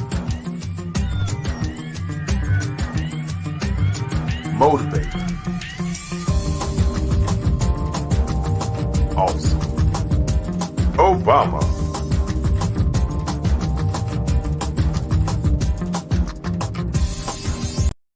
I am from Washington, D.C., but I was raised in Durham, North Carolina. I came to Durham when I was about 5 or 6, and then I traveled back and forth to D.C. because it's where my people are from. One of the unique things about my family is my mother, she's also an artist. She does quilting, and she does a lot of artistic things. And then my son, he draws with both hands, his right hand and his left hand, like I do. So that's kind of a family trait. And then my other son, he's a videographer, and my daughter, she works, she's a regional vice president for Sunglass Lab. When you start out drawing and sketching, you want to continue to explore, you know, each avenue. I do pastels, I do pen and ink, I do painting, I do acrylics. I haven't done oils yet. But I try to do all facets of art. What I say to a lot of times to people is, you know, you can't put yourself in a box when you're an artist. You have to explore. And over the course of my life, I've tried to explore different mediums. I also do sculpture as well. I choose my subjects by the intensity that they have in their faces, or the intensity that somebody is moving, because I do more than portrait drawings. I also do I do abstract, and then I do figurative drawing also. What happened in this particular show is that I started out trying to come up with something that would be a little bit different than what everybody else is doing. So I was working on a Barack Obama show, and they wanted me to do some paintings of Barack. And so what I did was, because of the deadlines, I kind of did it kind of fast. And then I realized when I was doing it fast, I enjoyed it. And so then I started doing other pieces the same way, and I started to enjoy those pieces also. And so I came up with this particular style. And it's a style of lines and colors. And what's interesting is that when I was in college, I did a show called Lines, Colors, and I talked about the boldness of the blacks, the hotness of the whites, and this is how this has come about, you know, later on in my life. And the colors comes from a lot of the entertainers that I work with, where they wear different colors. They don't wear, you know, your plain reds or your whites. They wear different colors, and so that's also another piece of what's giving me the colors.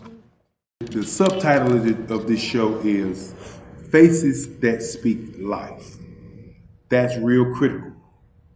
Faces that speak life. Each one of these pieces is a life source and a life energy that's being put on display for people that are looking at it.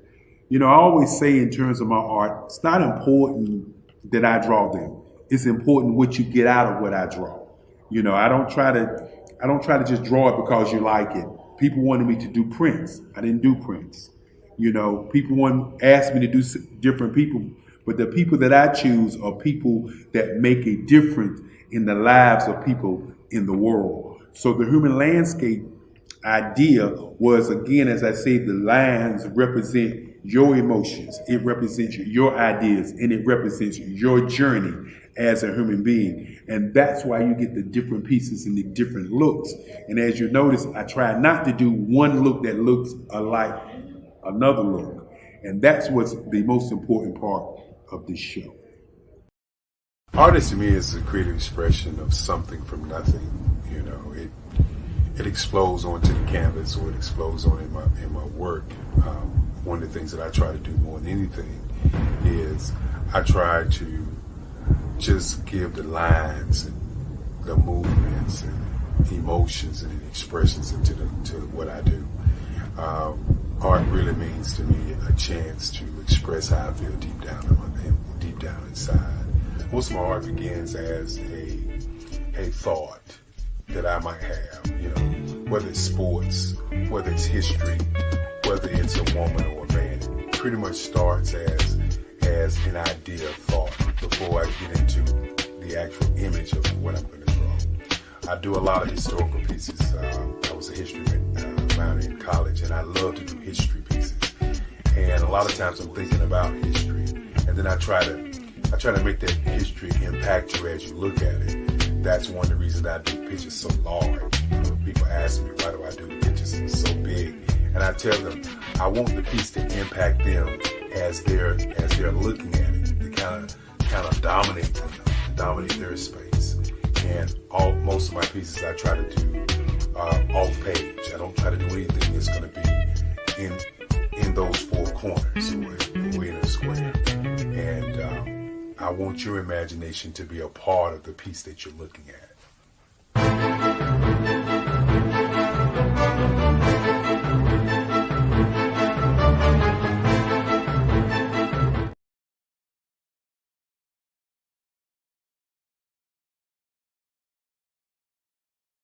Absolutely. So our coaching program help people that have the lack of time, that lack strategies, and lack the confidence to go after their dream life. So we help them implement tools. We help them implement, I love to leave the inherited lack of finances or the education behind finances.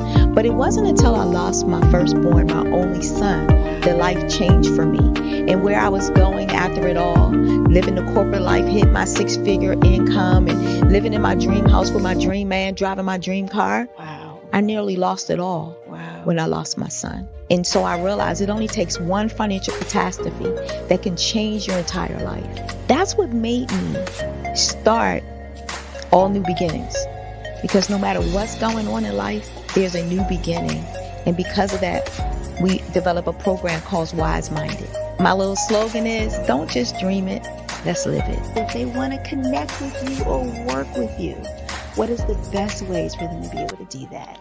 Well, for my social media guru, you can connect with me on every single social media platform as Tanya T. Williams.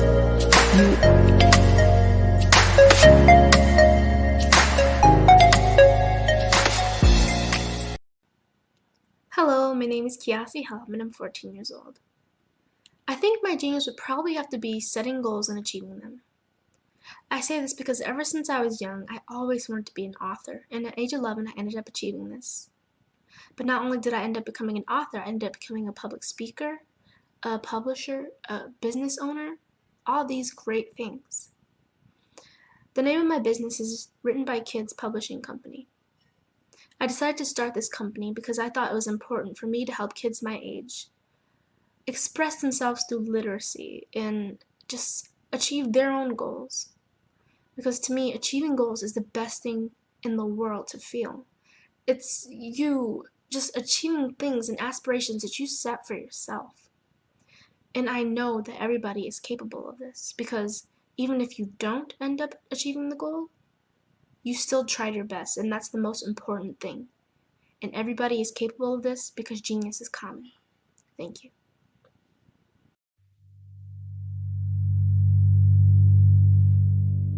So what we have to do is when we get in a spot, we need to create some spots for us. That's the main thing. We need to be able to be in a position where we're able to create those spots for us.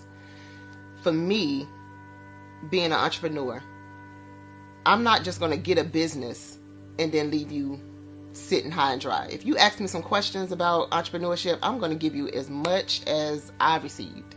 I've seen people who made it, and then when you ask them, it's like, okay, now you have to pay me for the information, the same information I got for free. We probably in totally different cities. There's no way that we're going to bump heads or anything. We're not competing. Bring me up with you. And so I just think that whatever education that I have, then I need to be able to give that to my own as well. So create the spots. You can create the spots when you get there.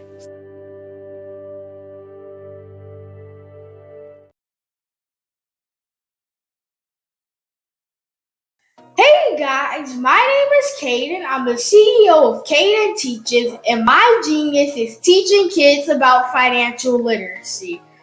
throughout my financial products, such as my financial flashcards, my activity book, and my newest project, my financial bus, which I bought. And on the bus, it has a mock bank where kids will learn how to deposit and withdraw money, a mock grocery store where kids will be able to learn how to have a family budget, and a mock stock exchange where kids will even be able to learn how to invest in stocks. Now, I decided to start teaching kids about financial literacy because I find that most kids graduate high school without even knowing the basics about financial literacy. And I feel if I were to teach kids about financial literacy, that I would be able to help kids tap into their genius. And I actually learned about financial literacy to my dad because I would go to business meetings with him and I would always see that they were talking about financial literacy. And at that point, I didn't understand what financial literacy was. So I took it upon myself to learn about financial literacy and teach it to kids in a way that they could understand. But I want you guys to help me help kids tap into their genius by going to my website, cadenteaches.com, and you can sew into me in my financial bus by going to my GoFundMe link. And remember, if Caden can, you can too, because genius is common.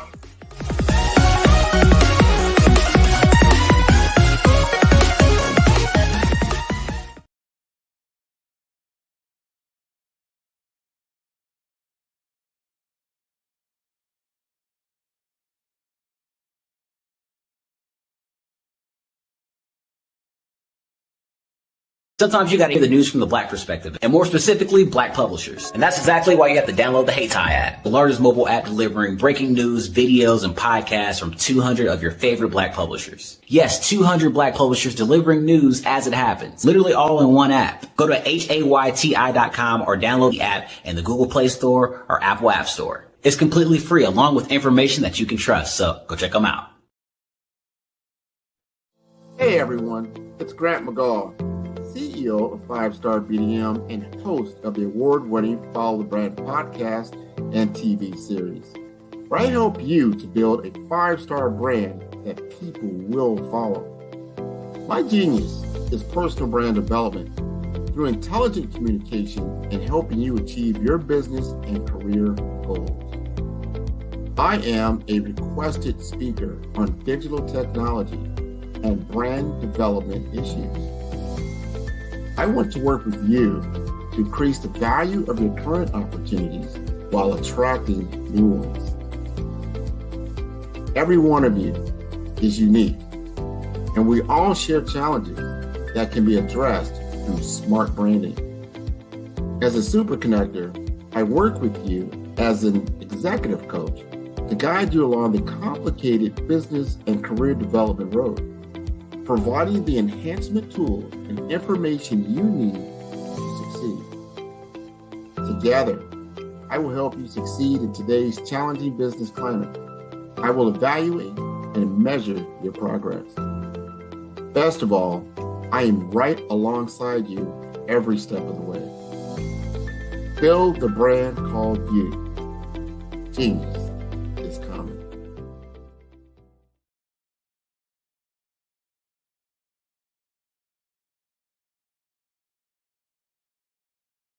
Follow the Brand TV broadcast host, Grant McGaw, as he visits with top executives and entrepreneurs to find out their secrets of success with their personal brand. Follow the Brand TV broadcast host as he focuses on brand development to build better relationships, bring value to your business, relationships, and career. You will enjoy listening to each episode that is tailored to speak to you directly. If you're looking for this type of clarity in terms of building your brand, you have tuned into the right station. Each episode will help you to shape a conversation in the 5-Star BDM network of 20,000 professionals and become a springboard for your corporate engagement and business opportunities. Each guest will frame their story in the areas of personal branding, business development, career development, financial empowerment, and technology innovation. Grant McGaugh explains why he is the CEO and owner of his own professional career. Grant is an accomplished business leader and entrepreneur who wants to give back to individuals to grow their personal brand strategy. Tune in as he weaves his story about new possibilities, while to you exceed expectations. If you love storytelling, this show will make for fun.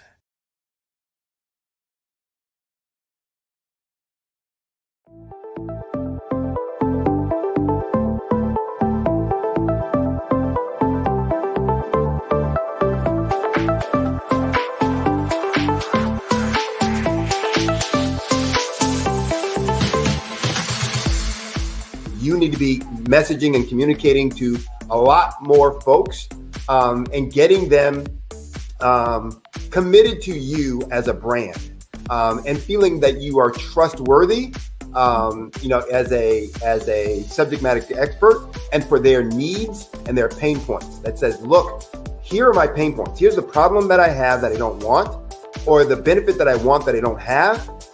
And Grant and Sydney understand that and are giving me information to be able to assist, in my eliminating those pain points.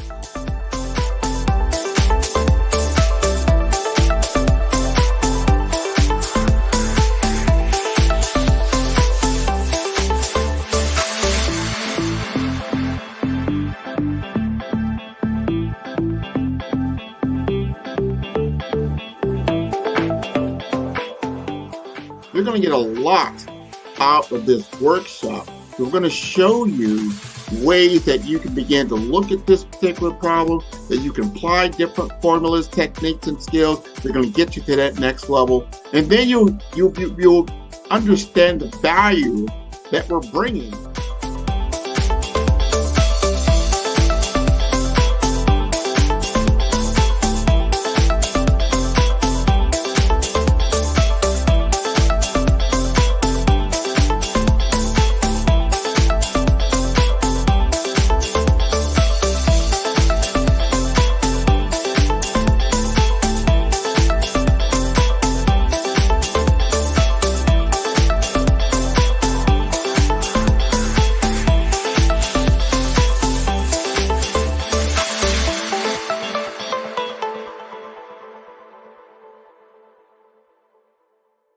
The Black Business Expo's mission is to raise funds for high school seniors going to college or K through 12 entrepreneurs.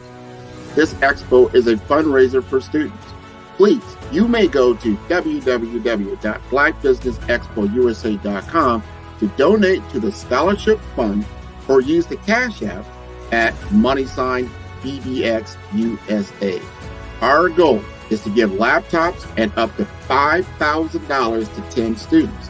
Students can register online at www.blackbusinessexpousa.com. Every dollar counts. Please donate to the Black Business Expo USA Scholarship Fund. Did you know that approximately 333.34 million businesses exist today, according to a report from 2021? And you may be one of those businesses, or maybe you're not in the business market yet, but you're aspiring to be a business owner. Well, guess what? You're in the right place at the right time. Because let's face it, everything is about timing and opportunity. Hi, my name is Dr. Lotus Richey, and I'm the CEO and founder of the Lotus Richey Coaching and Consulting LLC, along with the Lotus Richey Ignite Show.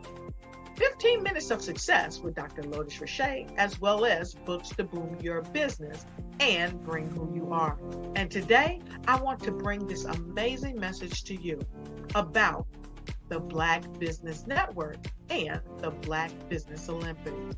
See, the Black Business Network and the Black Business Olympics is designed to help people just like you, that's right, that look like me, to take their business to the next level.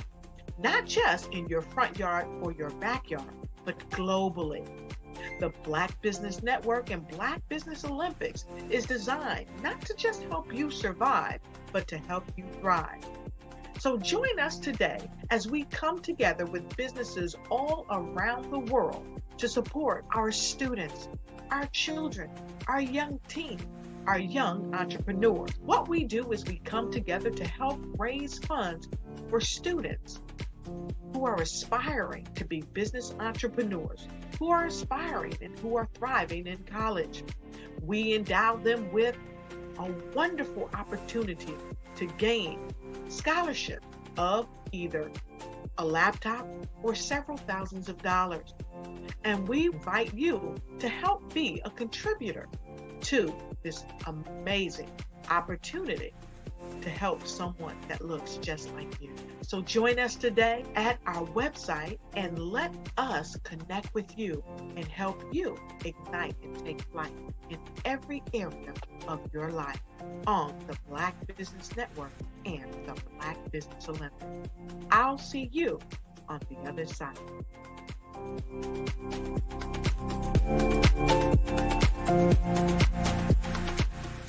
Hello, I am Dr. Eric Kelly III, the visionary strategist and founder of the Black Business Olympics.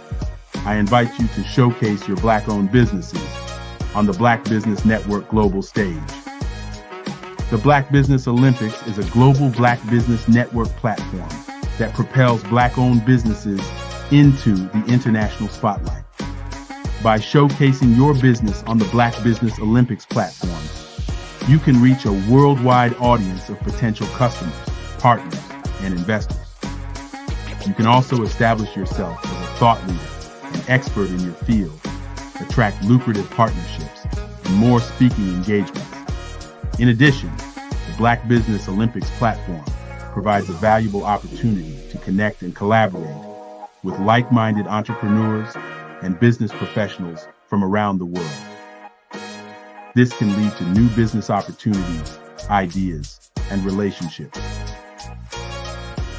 Finally, by sharing your story and expertise on the Black Business Olympics platform, you can inspire and empower others.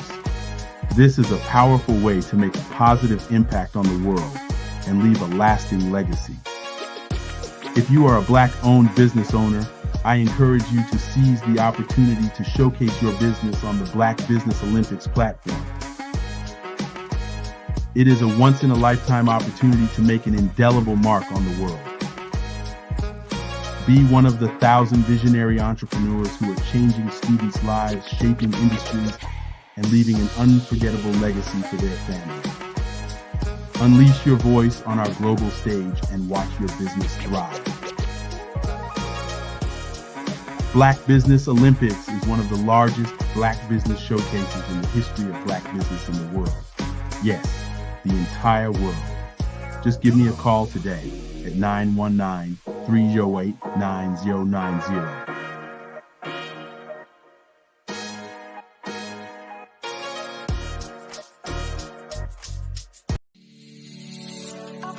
Did you know that our Black dollar only lasts for 6 hours in our community? Yet other communities, their dollars last for 19 to 30 days. The Black Wall Street Nation. Black Wall Street Nation. Yes, that's why we created the Black Wall Street Nation. Black Wall Street Nation is a centralized directory available to all Black businesses across the world. It was created for businesses like you, the ones that want to start and the ones who have a dream that have already started, such as businesses like Drop in a Bucket Productions, Valito Foods, Sugar's Tea Branding Firm, All the Dazzle, Bun Cakeaholic, Miss Riot, and you. We'll have marketing, seminars, and some funding coming soon just for you. So, we want you to come and join us. www.blackwallstreetnation.com. See you there.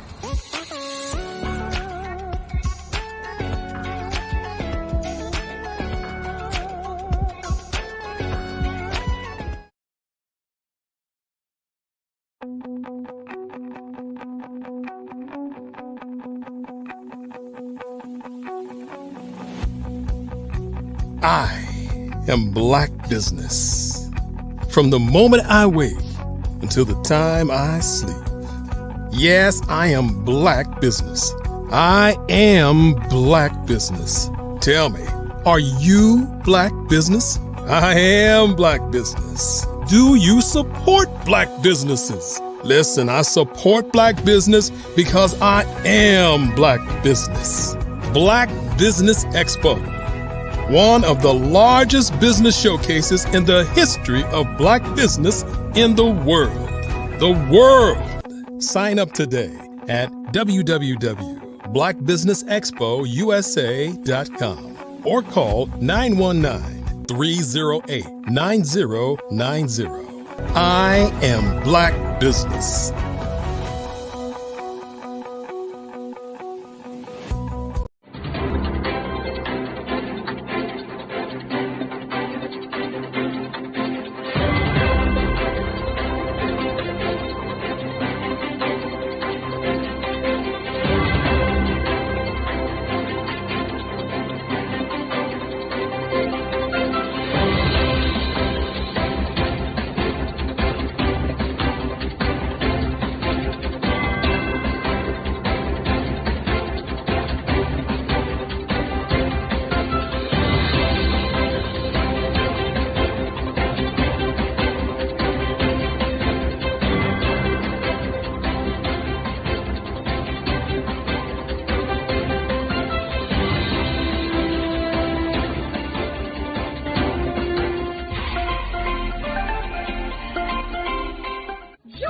Dr. Eric Kelly III and a host of phenomenal speakers from all around the globe for this 7-day virtual event that you don't want to miss.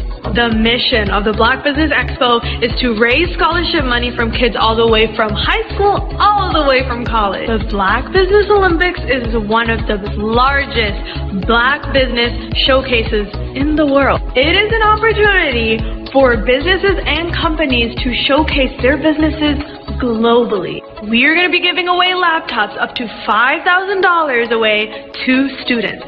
Again, I'm Olivia Appleberry, the founder of 2 Cents Finance and one of the speakers for the expo. I am so excited to see you there. For more info, go to www.blackbusinessexpousa.com or call 919-308-9090 and hope to see you there.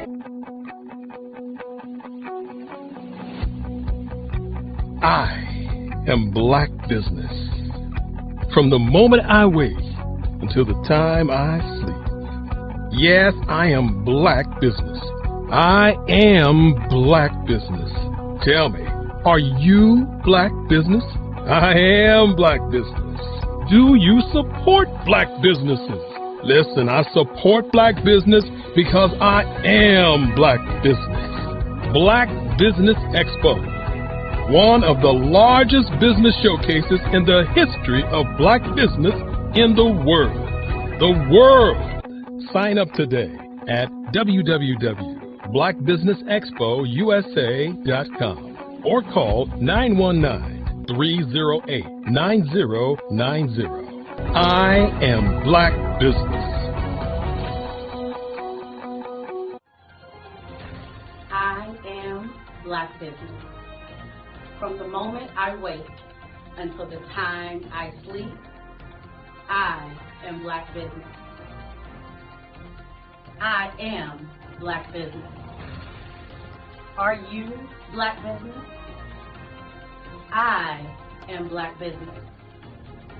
Do you support black businesses? I support black business because I am black business. Black Business Expo, one of the largest business showcases in the history of Black America in North Carolina. Join Dr. Eric Kelly III and a host of phenomenal speakers from all around the globe for this 7-day virtual event that you don't want to miss. The mission of the Black Business Expo is to raise scholarship money from kids all the way from high school all the way from college. The Black Business Olympics is one of the largest black business showcases in the world. It is an opportunity for businesses and companies to showcase their businesses globally. We are going to be giving away laptops up to $5,000 away to students. Again, I'm Olivia Appleberry, the founder of 2 Cents Finance and one of the speakers for the expo. I am so excited to see you there. For more info, go to www.blackbusinessexpousa.com or call 919-308-9090 and hope to see you there. I am Black business. From the moment I wake until the time I sleep. Yes, I am Black business. I am Black business. Tell me, are you Black business? I am Black business. Do you support Black businesses? Listen, I support Black business because I am Black business. Black Business Expo, one of the largest business showcases in the history of Black business in the world.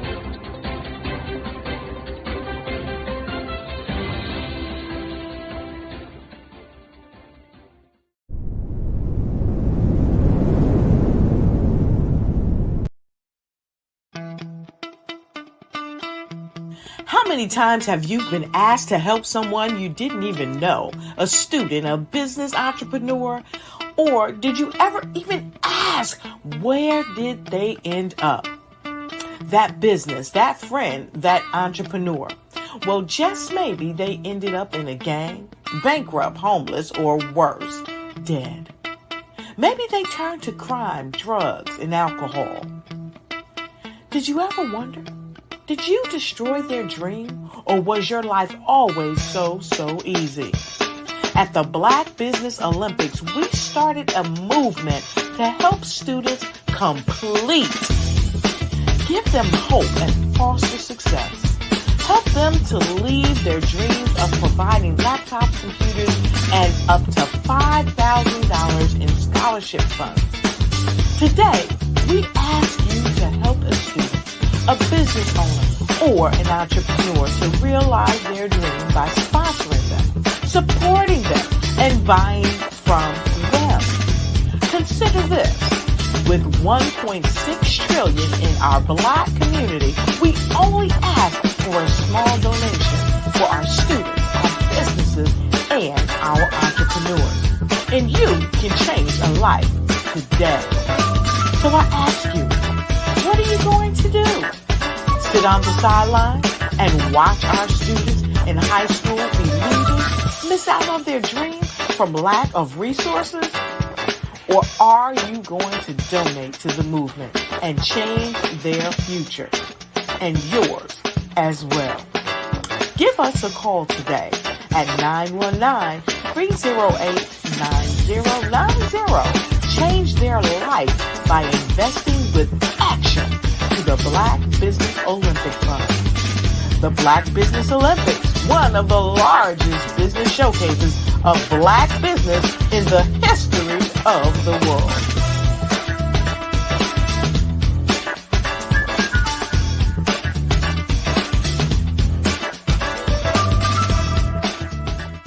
Are you a forward-thinking entrepreneur or business owner? The world is changing faster than ever, and it's time to pivot and adapt to the future. Hello LLC is here to help you do just that.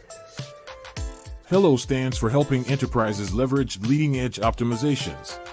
Our innovative solutions can streamline operations, reduce overhead costs, and give you a competitive edge in a market projected to reach $5 trillion by 2030. By pivoting to the metaverse, businesses can tap into a rapidly growing market that is projected to be a significant part of daily life for 25% of Americans by 2026. As a full digital metaverse agency, the Hello LLC can help you create custom solutions to streamline operations, increase productivity, reduce costs, and drive brand recognition. Why should you pivot to the metaverse with the Hello LLC? By leveraging cutting-edge technology, you can provide immersive experiences for your customers, expand your global reach, and unlock new revenue streams. Contact us today to make the pivot.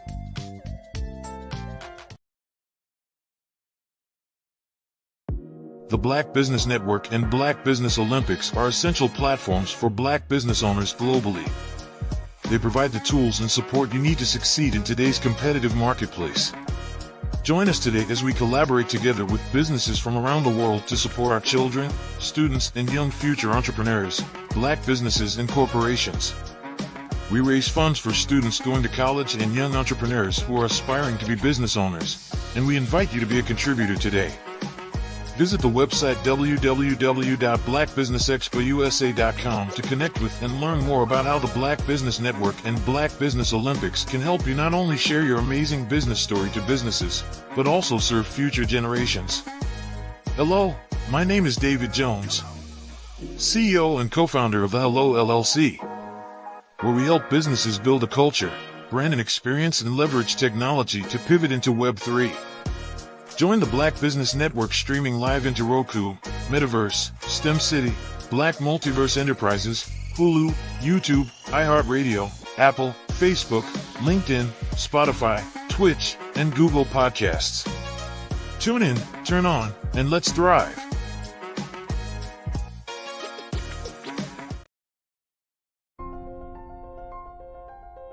What if you could build your own city?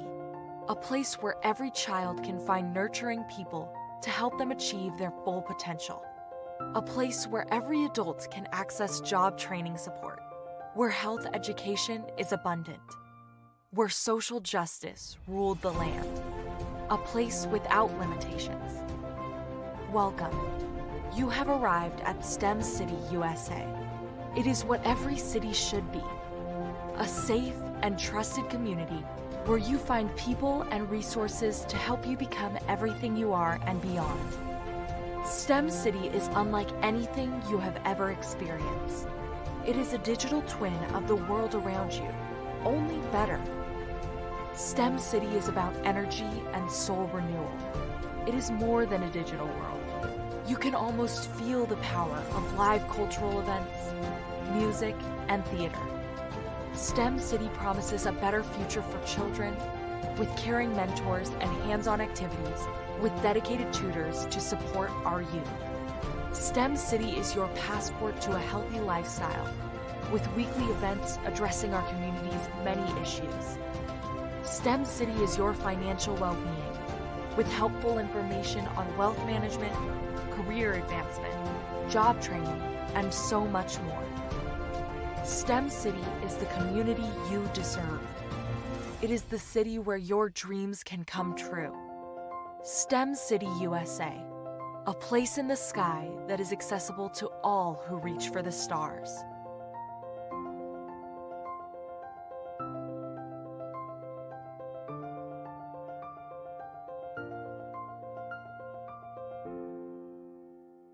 I'd like you to imagine with me, if you will, opening an app where you can collaborate with like-minded individuals from around the world, get inspiration and in-app tools to launch and grow your business, as well as share your knowledge and earn compensation, all in one app. Well, the name of that app is Truso, short for Truly Social. Hi, I'm Matthew Newman, the founder and CEO of Truso, a new concept in social media. Truso is designed from the ground up to be a platform that's both social and empowering for all its users. How exactly do we do that? I'm glad you asked. First, Truso brings the world together via video. Psychologists assert that video provides a significantly more effective connection than audio only. When you enter a community on Truso, you're face to face. Second, on Truso, you don't have to have 1 million followers to monetize. Our business model allows all hosts and moderators to monetize, no matter the size of your following, by 1, producing fee-based content, and 2, inviting others to join the platform as subscribers. Even more, Truso has an in-app resource library with over 100 free resources, forms, and documents to help you build your brand and grow your business. Third, Truso is inclusive. The deaf and hard of hearing communities make up 360 million people worldwide. Unlike audio-only apps, Truso embraces this community, providing a networking platform that allows them to participate via video and closed captioning. We even have a deaf and hard of hearing foundation in the works as well. Fourth, Trousseau is both social and safe. We refer to Trousseau as a virtual extension of the beauty shop, barbershop, and brainchild of the community. A place where there's laughter, along with wisdom, growth-oriented conversation, and genuine connections in a safe space. Trousseau even has proprietary security to ensure we maintain a safe environment for everyone. Where are we at now? Trousseau is live, y'all. We've launched in beta and we're acquiring users daily. We have an incredible development and marketing team, plus amazing celebrity influencers at the table, helping us spread the word around the globe, beginning within the African diaspora and beyond by creating a safe space for growth, connection, and collaboration. We're truly excited about Trousseau. We've created something special for which there is a global market. And we invite you to embark on this journey with us as a shareholder. The future for Trousseau is truly bright. Join us and let's go there together.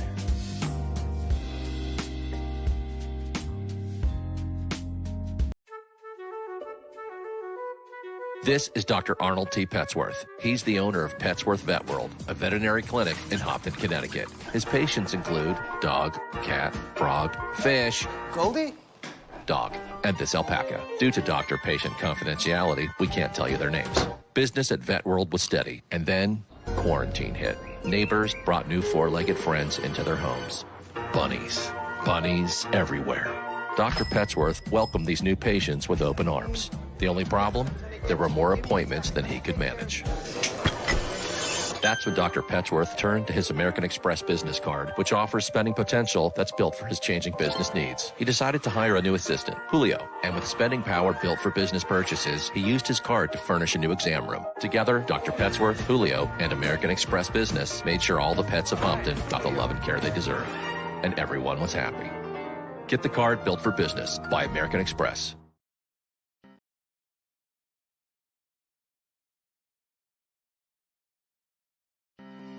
Are you aware that showing off your expertise can gain customers and position you as an expert in your industry? Consumers need confidence to purchase, so let us showcase your knowledge by interviewing you for a 3 to 5 minute video. We'll position you as an industry expert with a customized interview-style video, and for a limited time, we'll cover all production costs. Click this ad or call now for all the information. You'll want to experience the same 5-star service our customers love. So take advantage of this one-time offer. Click this ad or contact us now.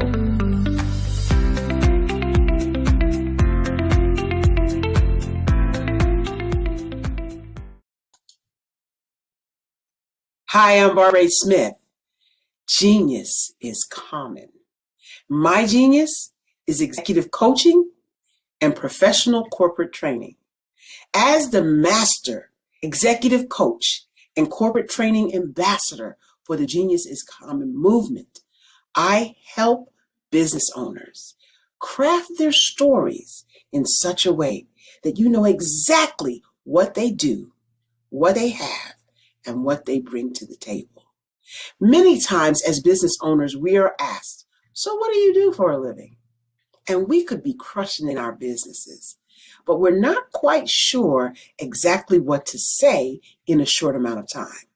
Well, I help you take those stories that are the reason why you're in business and why you're so passionate about your business and craft them in such a way that people are drawn to you as opposed to being repelled by you.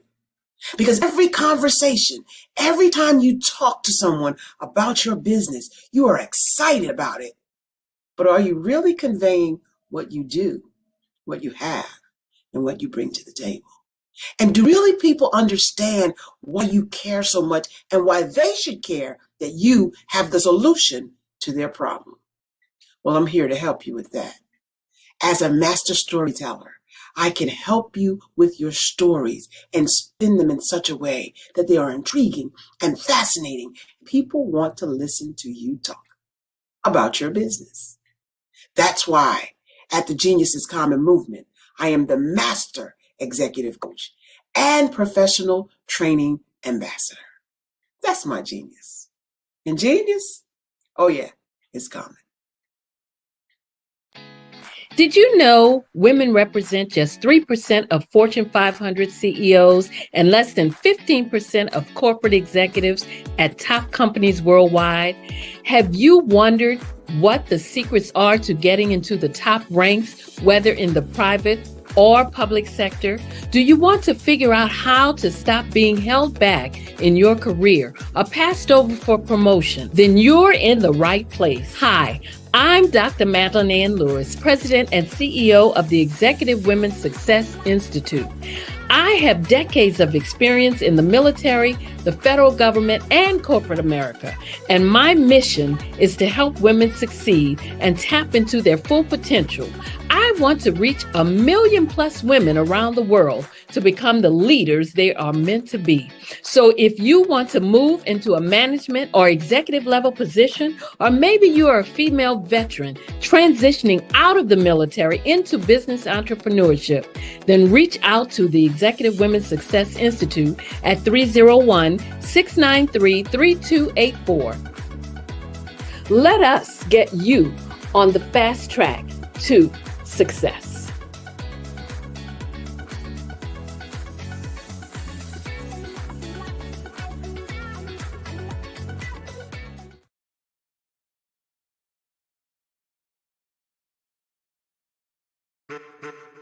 Over the past few years, we've seen the growth of existing and new initiatives focused on financial inclusion, building global networks, and reducing the wealth gap in response to the idea there's not enough seats at the table. Whether their outcomes are to increase the representation of Black executives on corporate boards, ensure an inclusive global economy, or to create new U.S. African commercial pathways, the strategies are often carried out by separate programs. The question is, should they be? With the continent of Africa being home to more than half of the world's fastest growing economies, the youngest workforce, over 400 companies generating more than $1 billion annually, 700 generating more than $500 million annually that are poised for growth, and being the destination of nearly $5 billion in venture capital in 2021. Diversifying U.S. and Africa commercial engagement by building bridges between African businesses and their U.S. diaspora should begin being seen as mutually beneficial. From helping to reduce Africa's enormous capital gap to catalyzing two-way trade opportunities, the COVID-19 global pandemic hopefully has taught us that global challenges and opportunities are more interconnected than we thought. During the pandemic, African companies like Unicorn Flutterwave, insurance provider Reliance Health, ride-hailing app Yasir, and 54Gene, the continent's first bank of DNA on people of African descent, proved that when African companies have access to networks, capital, and information, they grow big, grow fast, and create solutions that are valuable to the world. This is why Be Direct was created. We are the first U.S.-based but African-centric board preparedness and board search company designed to connect U.S. Black talent and corporations to African businesses. Unique and fundamental to Be Direct's success is our process of helping board candidates adapt their experience and networks to an African context before they're connected to high-growth companies that are looking to locally and globally scale. From our focus groups with African business execs and government leaders, we don't ignore the sentiment that business is easy, but people are hard. Having a pool of board candidates with hard-to-access networks and extensive experience across the business life cycle, including successfully raising capital, is table stakes for an initiative like this. So yes, we have that. But corporate or entrepreneurial success in the U.S. does not guarantee success in Africa. Developed alongside industry partners on the continent, our training program, Be Direct Prep, is designed to transpose their experience to create cultural comfort, understanding, and a commitment to helping businesses in Africa scale. Our board governance sessions are African, continental, and country-specific, integrated with cultural awareness and dexterity training, masterclasses led by African industry execs, and mentoring and coaching from African continental-based facilitators. But even more unique to Be Direct Prep, we cap off our training program with an immersion trip to help candidates that have not been to Africa before see and feel Africa's complexity and opportunity from African soil. We all know traditional network-based board placement has historically left a lot of us out of ever really being in the paid board pipeline. Our strategy supports the work of many great organizations that are successfully filling seats at U.S. board tables by creating more tables for those that are still left on the sideline. It's time to start seeing the role and value of U.S. Black talent and businesses on the continent of Africa differently. Old perceptions and habits limit economic inclusion. Let's transition Black talent and the African businesses they will support from the periphery of the global economy to its core. Living in a global lockdown, we all know now how fast local and global economies can change and see the value of having businesses that hire, strengthen local value chains, and even grow globally. Status quo in any form holds back progress. We must democratize U.S.-Africa commercial engagement by socially and economically connecting cultures that have long been disconnected. It's time for Africa's U.S. diaspora to redefine their global value by helping African businesses scale continentally and globally.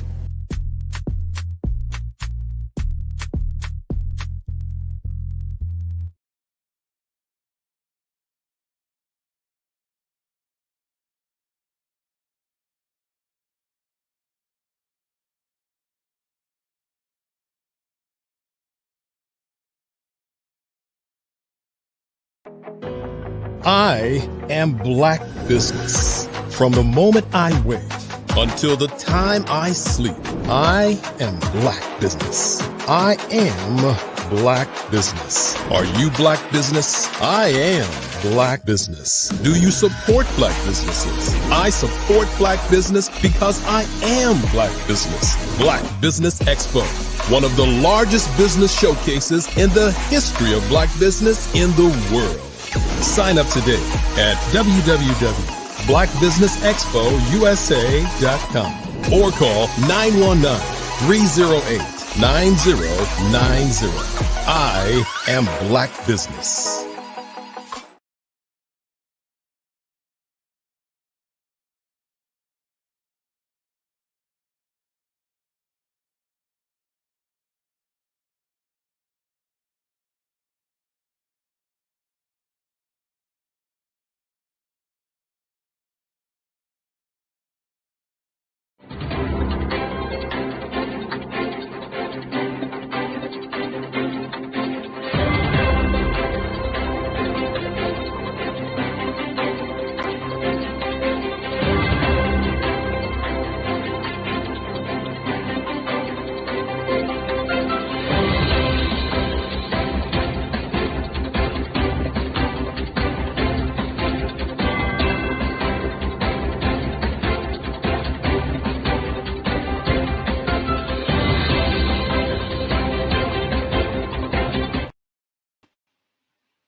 Good morning, business owners, entrepreneurs, thought leaders, and corporations, and welcome to the Black Business Network.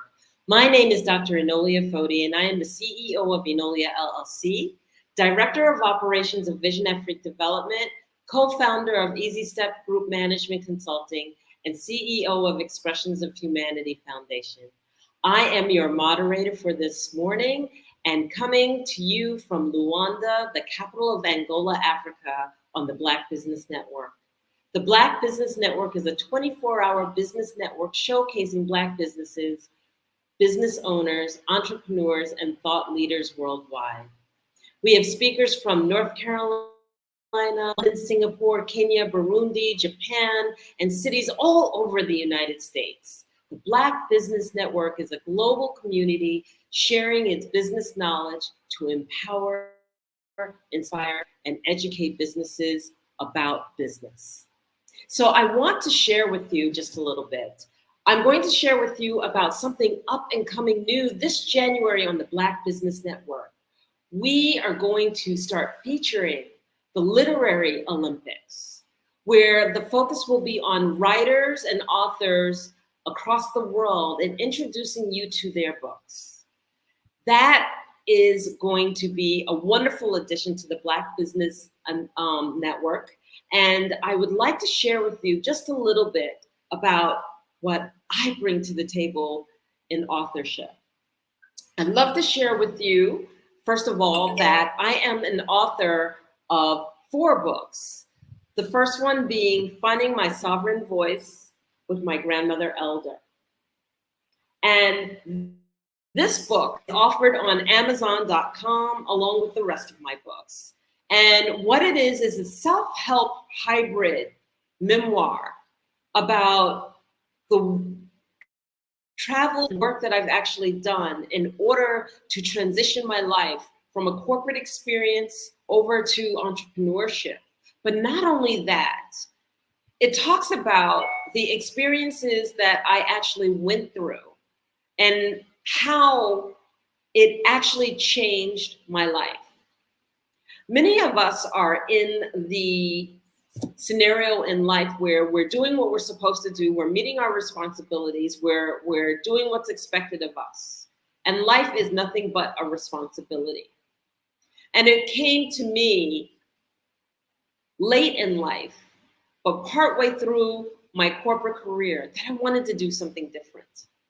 I wanted to be able to look at life differently. I wanted to be able to live life differently. I no longer wanted to be a 9-to-5 person or an 8-to-5 person, clocking in, putting in 80-hour weeks, and then barely seeing my family. And so what I did is I wrote about that journey. I wrote about that journey of wanting to change my world, but not knowing how to change my world. And meeting a grandmother elder that actually assisted and facilitated helping me in a self-discovery path that just changed my whole world. I talked about visiting Canada, Warncliffe, Canada, which is on the eastern side of Canada, and it's in the northeast corner, northeast to all of Canada. And basically, in looking at that particular, or meeting that particular grandmother, I was able to share the longings that I had. I was able to share what it is that I wanted to change my life. But it wasn't about sharing such that somebody came and just led my hand and took me through a step of, okay, I'll help you change your life. No, no, no, no, no. It was the fact that I was introduced to a whole nother culture. I was introduced to a whole nother world, the Native Canadian world. We say Native American, this is Canada, so the Native Canadian world. Because this particular grandmother, and by the way, grandmother is an affectionate term for elder, not a maternal grandmother, but eldership. And she embraced me, and she introduced me into her world. She introduced me into culture. She introduced me into traditions. She introduced me into a world that has purpose for every single thing that you do. And what it did is that it helped me see how I was living my life versus how life could be lived. The sheer arrogance that you have, you meaning me personally, that we have growing up in the Western world with that sense of entitlement, to take what we want, entitled to just expect that everything is there for us, for the purpose of us, versus that it has a purpose in its own life. So in traversing the story, I wrote about all of the different lessons that I learned in my book while attending and staying in Warncliffe, Canada, and submerging with the Ojibwe culture and the Ojibwe nation, and this particular grandmother, and how I learned compassionate leadership versus leadership that belittles, demeans, steps on, and basically leaves bodies in the walkway because our arrogance always wants to shoot people down. I learned how to be able to embrace my truth, how to step into the power of my words, how to be able to truly, truly navigate life and then know that the glass isn't half empty, but the glass is full, that what I bring to the table is enough. And then the moments that I had, I thought it wasn't enough, and how I was able to navigate that. It's funny how God can bring you through a journey in life and you have no idea its impact, its level of impact, what it does, and how it changes your life until you reflect back. And when I look back at the experiences that I had in upstate Canada, it actually led me through a journey in life that I had no idea that I would be taking, but I had always dreamed of. From Northern Canada, I met my next grandmother upstate New York. But that journey led me to having my first experience on a vision quest. That journey led me to picking up from New York and going to California.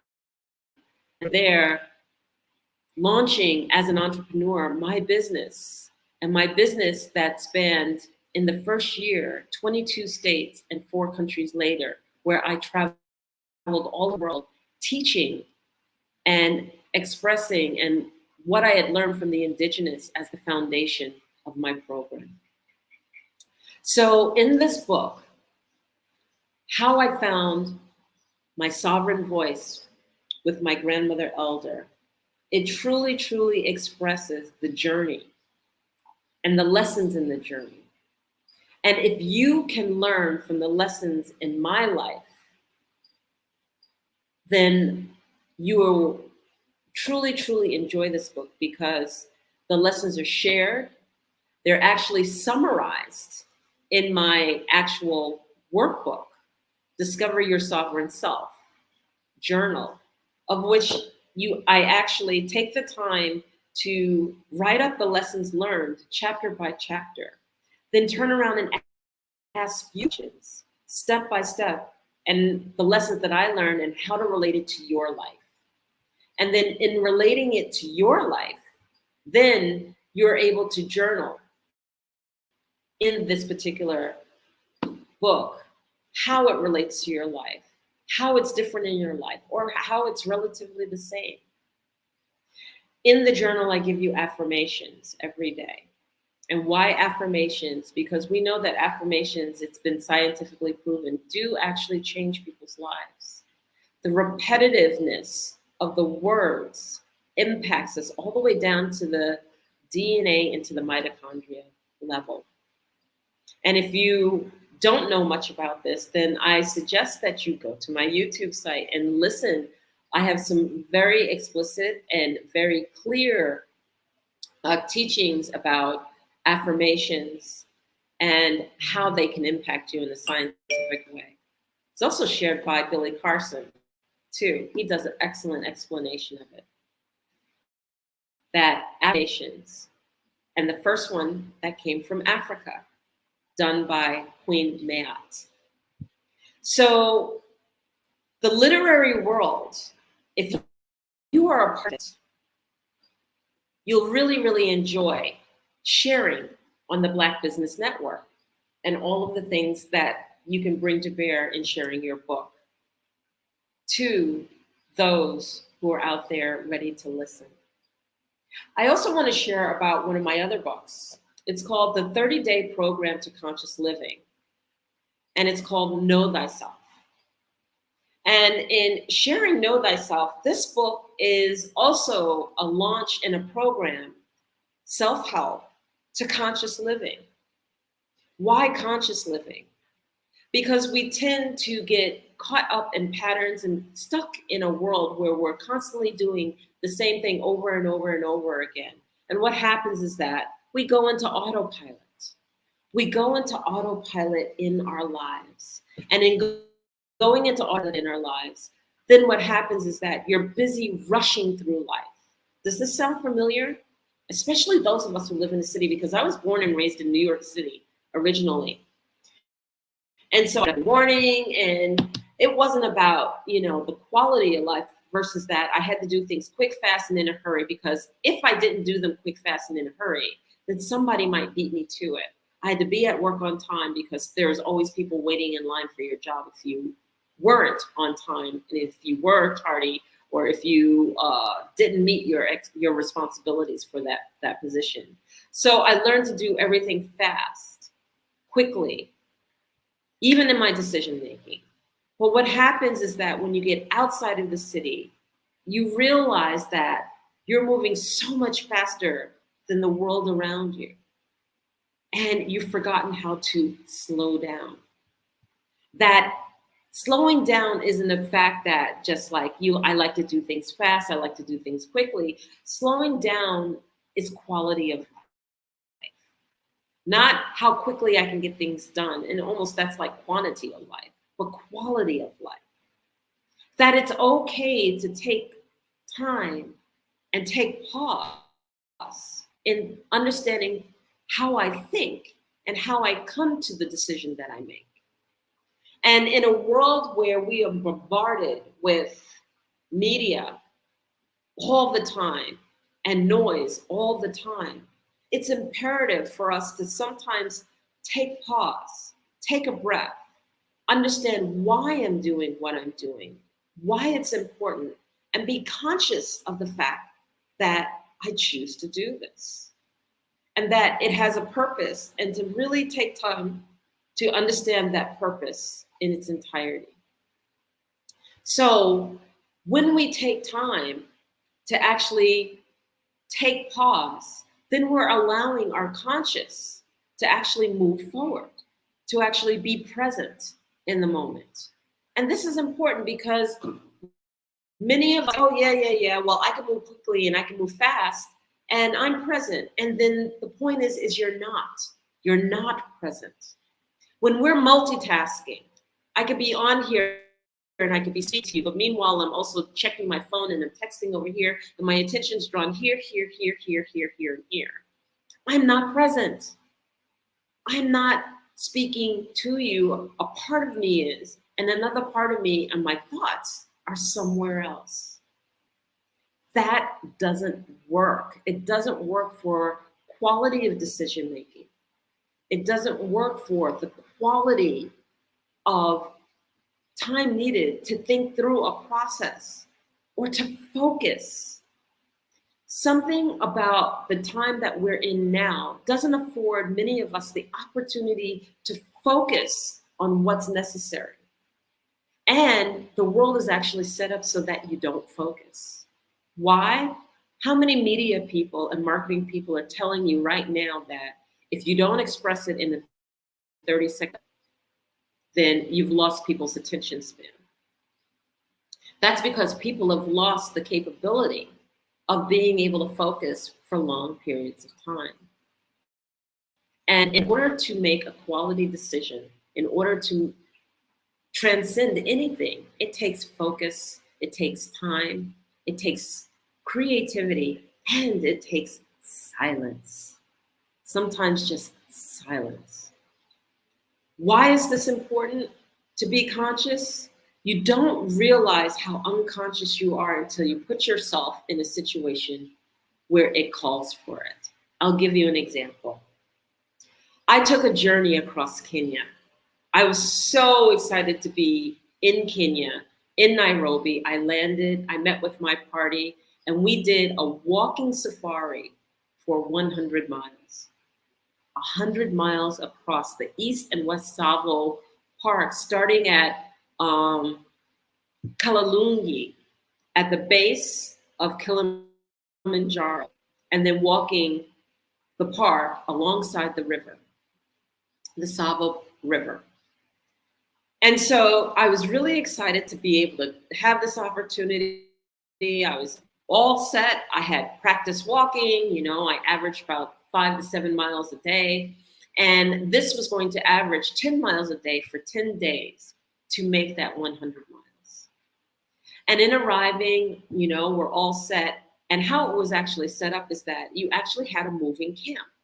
So we would get up in the morning, we would walk all day long, and the workers would actually take our campsite, break it down, and then move it 10 miles forward before we arrived and set it back up so that the moment that we arrived, we were able to eat, to shower, to rest, to relax, etc.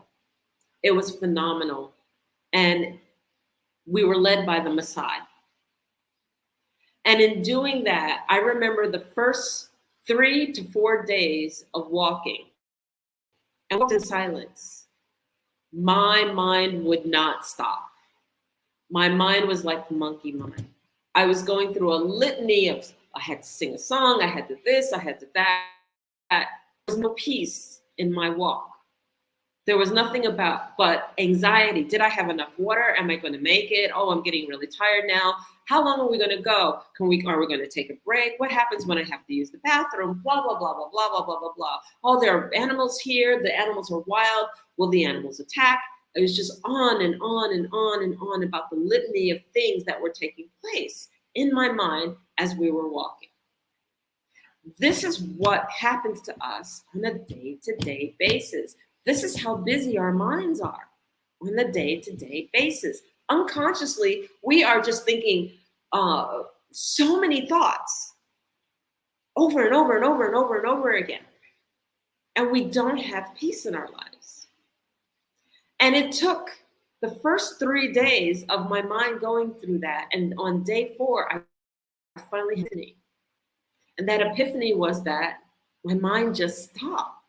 Like I was walking and there was peace, but not peace around me, because the peace around me was already there, but my mind was so jammed with all of the things that I had stepped out of, the singing, the music, the this, the that, rushing to go get this done, rushing to go get that done, that I actually saw the difference on day 4 of the walk, that my mind could calm down.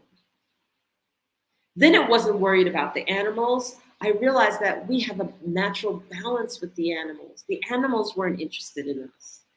That it's our fears projected in front of us that actually makes the animals anxious about us. And that we don't know how to calm down, and we don't know how to just walk without fear. And day 4 of this 100-mile walk across Kenya, I calmed down. I found a rhythm of walking, a rhythm of peace. And instead of my mind going crazy with monkey, I started to notice. I noticed that there was an eagle flying overhead and following us. I noticed that the animals weren't interested in us. They were just herds. And they looked at us as if we were another herd. And they just moved out of the way of us, and we moved out of the way of certain animals. And we were just in a balance and in a peace with the land. To be able to walk within 30 feet of a hippopod playfully playing in the water, with hippos being some of the most dangerous animals ever if you piss them off. To be able to walk and see a cheetah take down a crocodile and just watch. And then be able to actually get within 10 feet of that crocodile after the cheetah left to see it.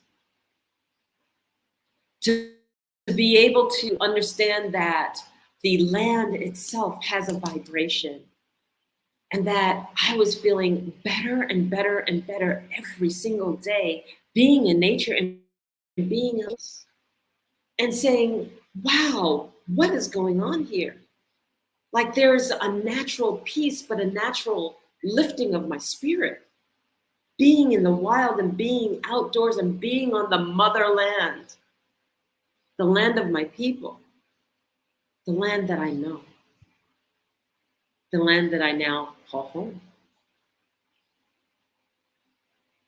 Walking consciously is not only just being self-aware, it's actually being in alignment and balance with everything that's around you. It's acknowledging the fact that everything has energy and that everything is capable of speaking to you and has a wisdom if you open your heart and you just listen. We go through our days and our busyness and our craziness and the monkey mind, and we don't listen. We're unconscious. We go through the motions, and we're missing something so fundamental and so grand in the scheme of all things that we call this world.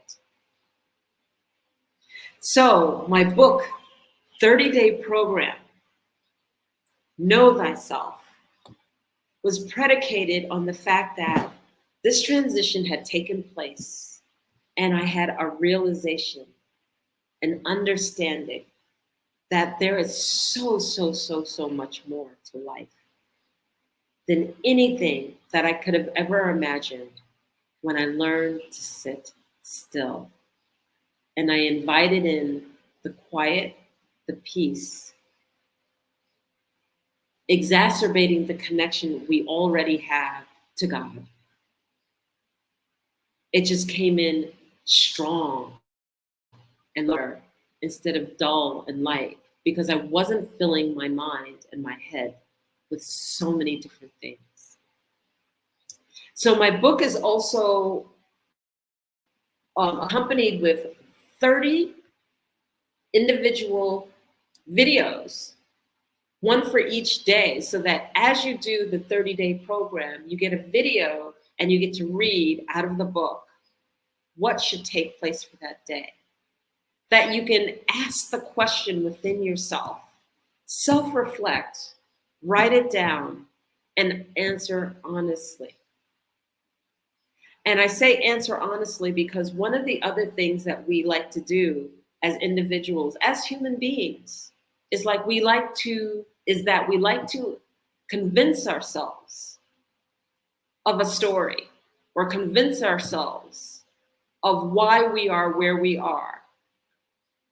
And in that convincing, and we reflect back and we look, are we just telling our story because that's where we choose to be versus that's where we need to be? And what I mean by that is that many times we lie to ourselves.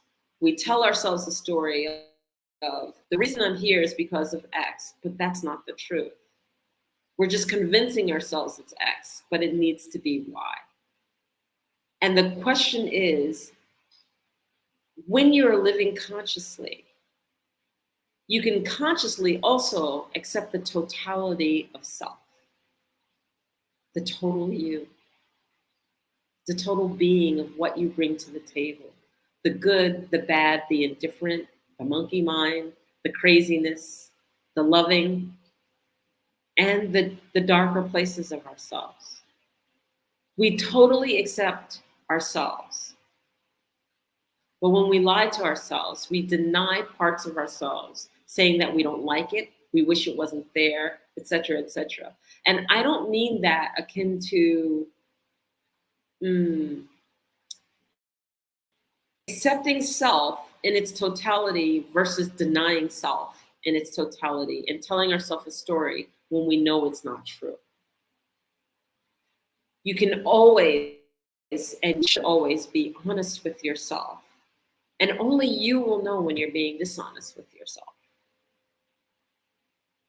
So know thyself, know your strengths, know your weaknesses, know every aspect of yourself, and go from there. And then my last book, The 7 Principles of Self-Mastery, for Self-Mastery, is my journey to understanding and coming up with a methodology of just basically being a better person and creating a foundation for self. And what do I mean by that? Many of us are leaders. We're leaders, we're entrepreneurs, we have all of these visions, we're speakers, we're this. The skills are limitless for what we bring to the table. But what we do is that we do these things on a foundation that's equivalent to sand. So yes, you might be that wonderful speaker, but what happens is that you might fall apart after speaking each time because you're insecure and you've never addressed the insecurity. You're able to function through life, but you never go certain places because a trauma happened in your life, and that trauma brings fear, and that fear brings the limitations. So you never, ever, ever go beyond a particular limitation until you address it.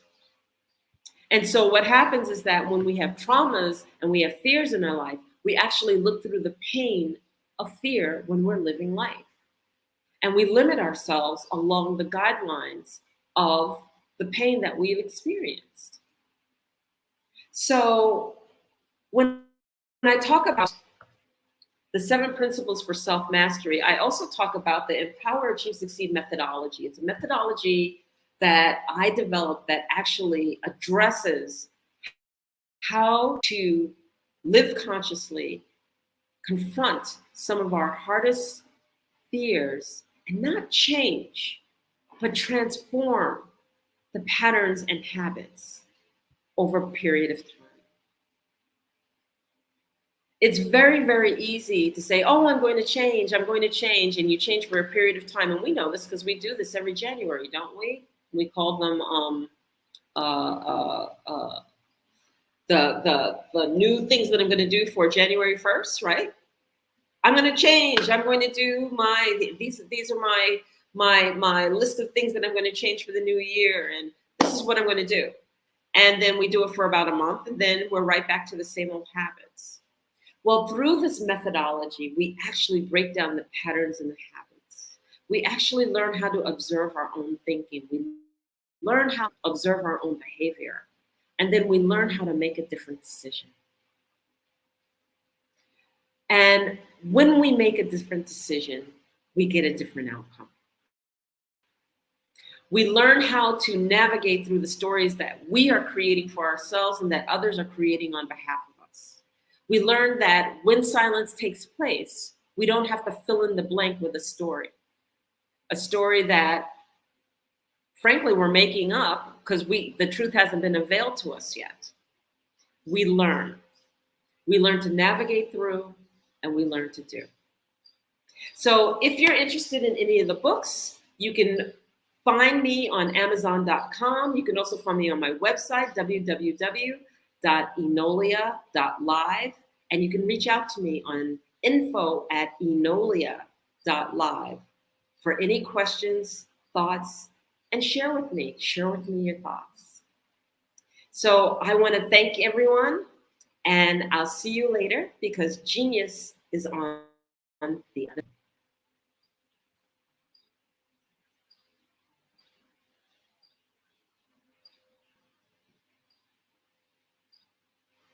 Hello, ladies and gentlemen. Allow me to introduce myself. My name is Tara Bush, and I am the co-founder and COO of the Hello LLC, where our mantra is helping everyone live life optimally. And more importantly, helping entrepreneurs leverage leading-edge optimizations. We help businesses build, brand, automate, and pivot into the future. With over 22 years of corporate C-level experience, I carry a wealth of knowledge and expertise in my professional portfolio. My professional journey has encompassed various facets of business, executive leadership, project management, marketing, systems, space planning, and strategy implementation. I have had the pleasure of partnering with and managing multi-million-dollar projects for the top Fortune 500 companies, prestigious universities, and well-known sports teams around the world, like ExxonMobil, Apple, Samsung, Citgo, HP, Ziegler-Cooper, the Houston Astros, the Dallas Cowboys, Bank of America, and Vanderbilt University. What fuels my drive is a passion for innovation and creativity that knows no bounds. I thrive on pushing the boundaries and thinking outside the box to bring fresh, ingenious ideas to the forefront. I turn visions into reality. As a leader, I am a steadfast advocate for integrity and creativity. I am driven by a profound desire to help individuals and businesses create their own return on time investment while leveraging technology. At the Hello LLC, we are more than just a 3D digital marketing agency. We are a community committed to helping, building, and thriving together with integrity. We can either show you, teach you, or do it for you. We believe in the power of innovation to transform the status quo. My fellow professional powerhouses, in the spirit of abundance, I firmly believe that there is enough prosperity in this world for all of us to thrive together. So, I invite you to make the pivot because the future is already here.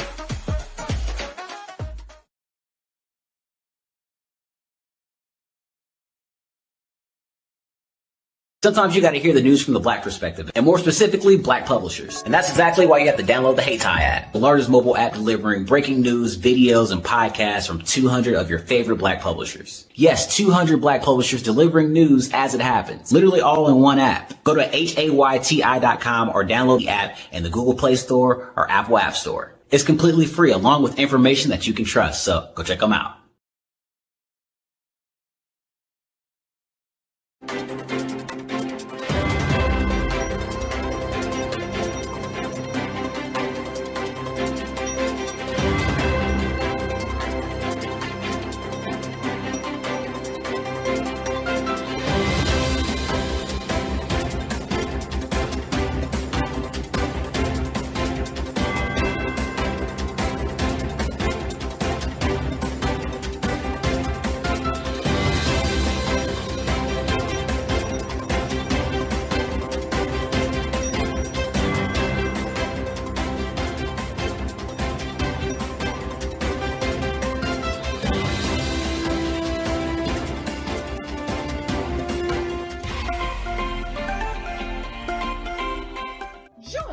Dr. Eric Kelly III and a host of phenomenal speakers from all around the globe for this 7-day virtual event that you don't want to miss. The mission of the Black Business Expo is to raise scholarship money from kids all the way from high school, all the way from college. The Black Business Olympics is one of the largest Black business showcases in the world. It is an opportunity for businesses and companies to showcase their businesses globally. We are going to be giving away laptops up to $5,000 away to students. Again, I'm Olivia Appleberry, the founder of 2 Cents Finance and one of the speakers for the expo. I am so excited to see you there. For more info, go to www.blackbusinessexpousa.com or call 919-308-9090 and hope to see you there.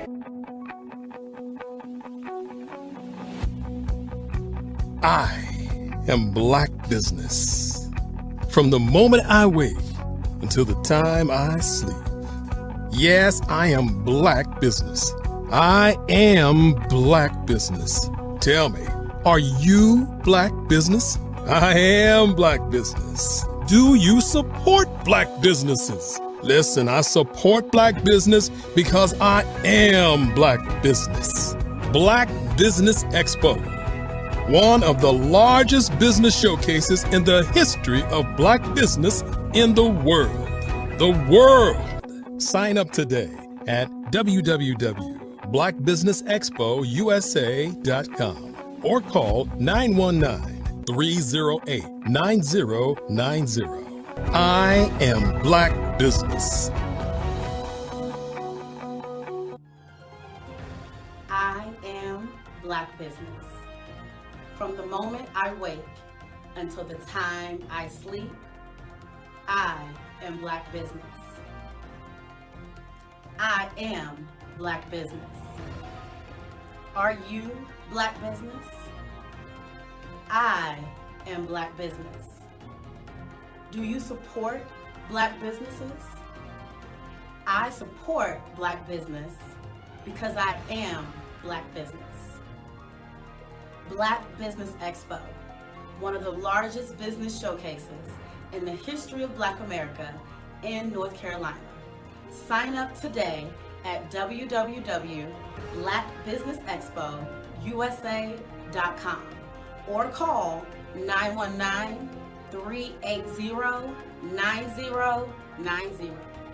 I am Black business. I am Black business. From the moment I wake until the time I sleep, I am Black business. I am Black business. Are you Black business? I am Black business. Do you support Black businesses? I support Black business because I am Black business. Black Business Expo, one of the largest business showcases in the history of Black America in North Carolina. Sign up today at www.blackbusinessexpousa.com or call 919-380-9090. I am Black Business.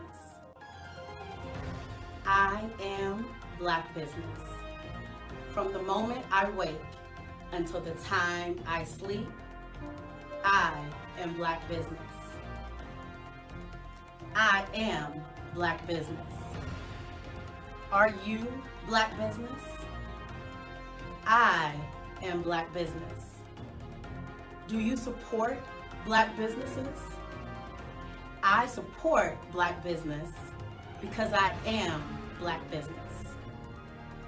Black Business Expo, one of the largest business showcases in the history of Black America in North Carolina. Sign up today at www.blackbusinessexpousa.com or call 919-380-9090. I am Black Business. I was born in a little village on the island of Haiti. Many deadly diseases pounded me. It is as if they were on a mission to end my existence on this earth. I refused to give up. In 1983, I left Haiti and came to the United States of America. And I came with $5, 2 shirts. I didn't speak any English. I came to Atlanta. I got a job. I was a doorman. I was a doorman with a dream. What I used to come on stage. I'd rehearse this moment that I'm standing in front of you. That's the power of a dream. Maybe today is the day you begin acting as if you already have it. And then step out with full force. Take a risk. No condition is permanent. Don't let your situation distract you. You are chosen. You are called. You are born for a purpose in this life.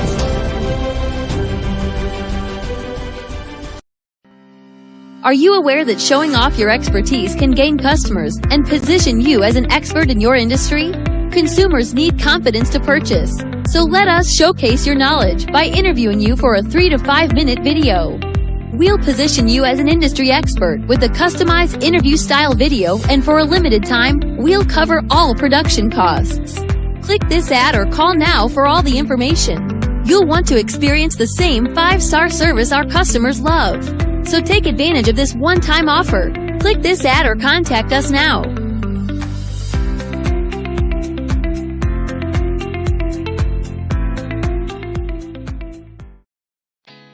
Did you know women represent just 3% of Fortune 500 CEOs and less than 15% of corporate executives at top companies worldwide? Have you wondered what the secrets are to getting into the top ranks, whether in the private or public sector? Do you want to figure out how to stop being held back in your career or passed over for promotion? Then you're in the right place. Hi, I'm Dr. Madeline Ann Lewis, President and CEO of the Executive Women's Success Institute. I have decades of experience in the military, the federal government, and corporate America, and my mission is to help women succeed and tap into their full potential. I want to reach 1 million+ women around the world to become the leaders they are meant to be. So if you want to move into a management or executive level position, or maybe you are a female veteran transitioning out of the military into business entrepreneurship, then reach out to the Executive Women's Success Institute at 301-693-3284. Let us get you on the fast track to success.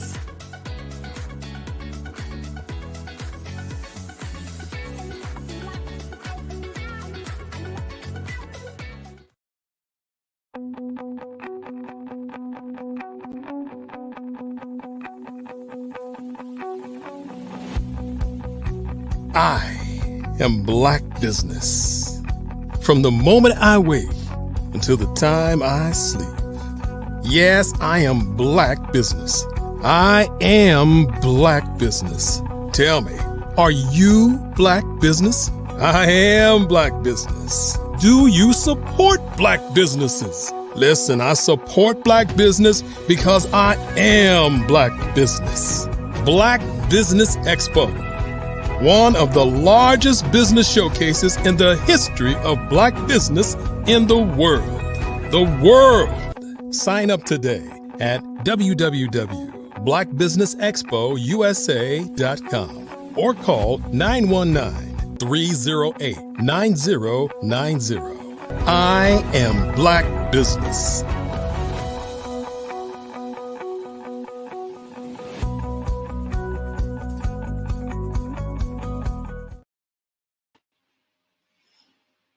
Hello and good morning, everyone. Good morning to the business owners, entrepreneurs, thought leaders, and corporations. Welcome to the Black Business Network, and my name is Dr. Enolia Foti. I am the CEO of Enolia LLC, Director of Operations for Vision Africa Development, co-founder of Easy Step Group Management Consultancy, and CEO of Expressions of Humanity Foundation. I am your business moderator for this morning, coming to you from Luanda, the capital of Angola, Africa, on the Black Business Network. The Black Business Network is a 24-hour business network showcasing Black businesses, Black owners, entrepreneurs, and thought leaders worldwide.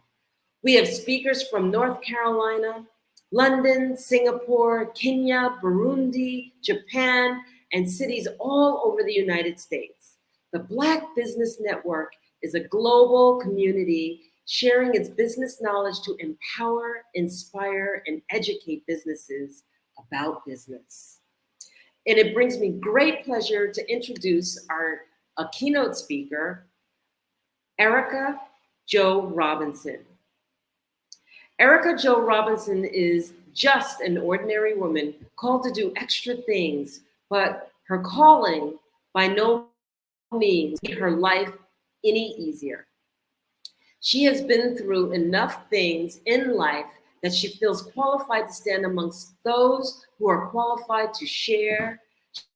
She also knows you are a raw material of everything you ever wanted to be. It is under great duress that she is face to face with the very essence of who she is. She is proud of what she finds, and other times, not so much.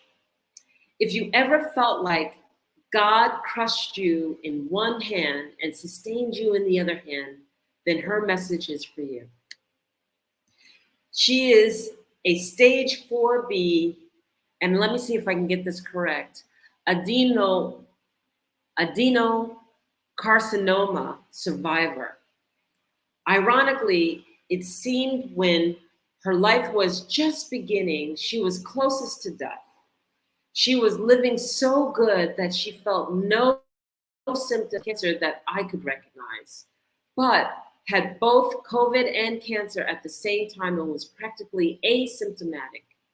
After surgery, recovery was long and hard, but in these moments, she would have the clearest picture of herself, her true self. She wants and needs to share her deepest thoughts while she was in the refining moments, not only during her first cancer diagnosis, but also her second. While in the valley of pain, a decision she realized her purpose was grander than she could ever have imagined. She is the guardian, she is the change, she is both the lock and key. Ms. Erica Jo Robinson is a best-selling author or co-author in the HER, Her Story, TOO 2 anthology book collection by Carol Wilson, and aspiring public speaker and point blank. She has been trained and fortified by life's lessons, and finally, she feels ready to step forward. I present to you Erica Jo Robinson. Good morning. How are you? I am fine. It's so nice to have you here. It is a pleasure to be here every single time. Wonderful, wonderful. Okay, I'm getting a slight echo. I don't know if you can hear that. I can hear you, yes. Okay. So lovely to have you here, and there's so many things that I want to ask you. So first of all, let's start off with where you're located from and where you're from. Talk to us. Well, I am a Jersey girl, born and raised, and I have been in Jersey. I left Jersey probably at about 15 or 16 years old, moved to Pennsylvania, and grew up in the Poconos, graduated high school from the Poconos, and then did the military. And now I'm here in Virginia, in a small town called Henrico.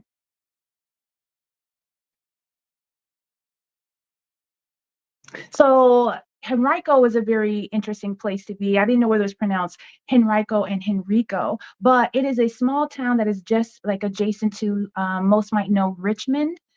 Richmond is a wonderful place, one of the places that's considered to be the food mecca of the world. There are so many things. It's hard for a girl to stay in shape out here. Oh, there you are. Hey, how are you? Yes, I lost it is. I'm here. I'm just working for the microphone situation. It's all good. So,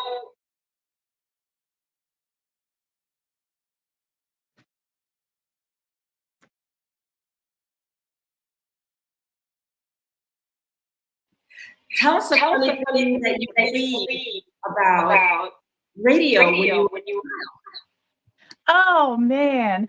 When I was a young girl, this is long before internet was accessible to everybody the way that it is now, and I listened to radio constantly. What I didn't understand is that radio was pre-recorded. What I thought was happening was that every artist was lined up to get ready to sing their song. Was lined up at the studio ready to sing their song, and then they would go back in line at the end of the line, and because you would hear the same song like maybe a few times throughout the day. So I thought they were there all day getting ready to sing their song and come back through the line. That's what I did not understand, that it was pre-recorded. I thought radio was live. And so as a young girl, I didn't know that, so I'm exposing myself. Oh, it's okay. So one of the things that I love to talk about is when we're in school. A lot of times we're in school, we have a little side hustle, we have a little something, and there's something very special about yours. Tell us a little bit about that story.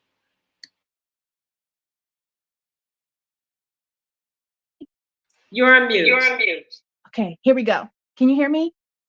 Yes, okay. So while I was in school, when I grew up in school,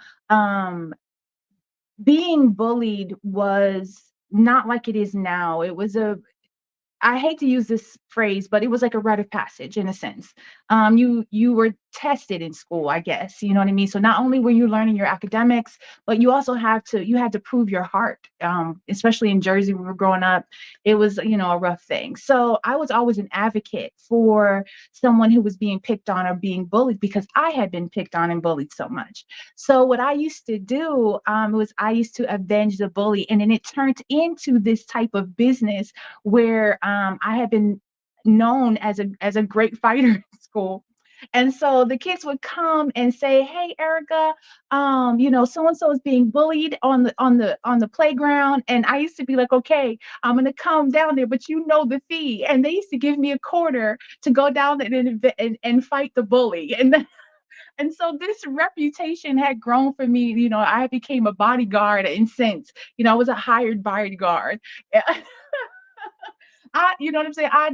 I don't know what it was about fighting that it just gave me a sense of purpose at that time. I felt like I was fighting for not only for myself at that time, but I was fighting for who I was to become. I was fighting for everybody who had been bullied. I was fighting for all the times I had been bullied. And I just poured that into what I didn't know what would become a desire for me to become a fighter, which is what I wanted to be. I loved Layla Ali. I wanted to be Layla Ali. And so I asked my mother, I was like, can I train to be a fighter? I'm really good at it. And I was just always very calm during a fight. You know what I'm saying? So I was really good at it and thinking it through. And my mother was like, no. And that was the end of that. And I had to move on to something else. Yeah.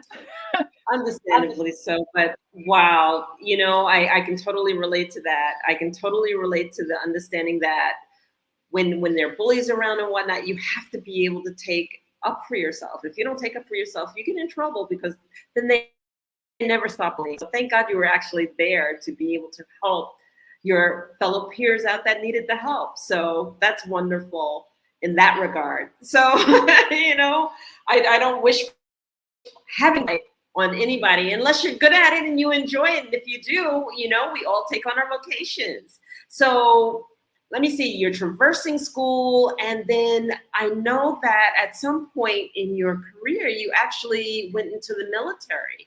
Can you talk a little bit about that? Oh man, would you please repeat your question for me one more time, please?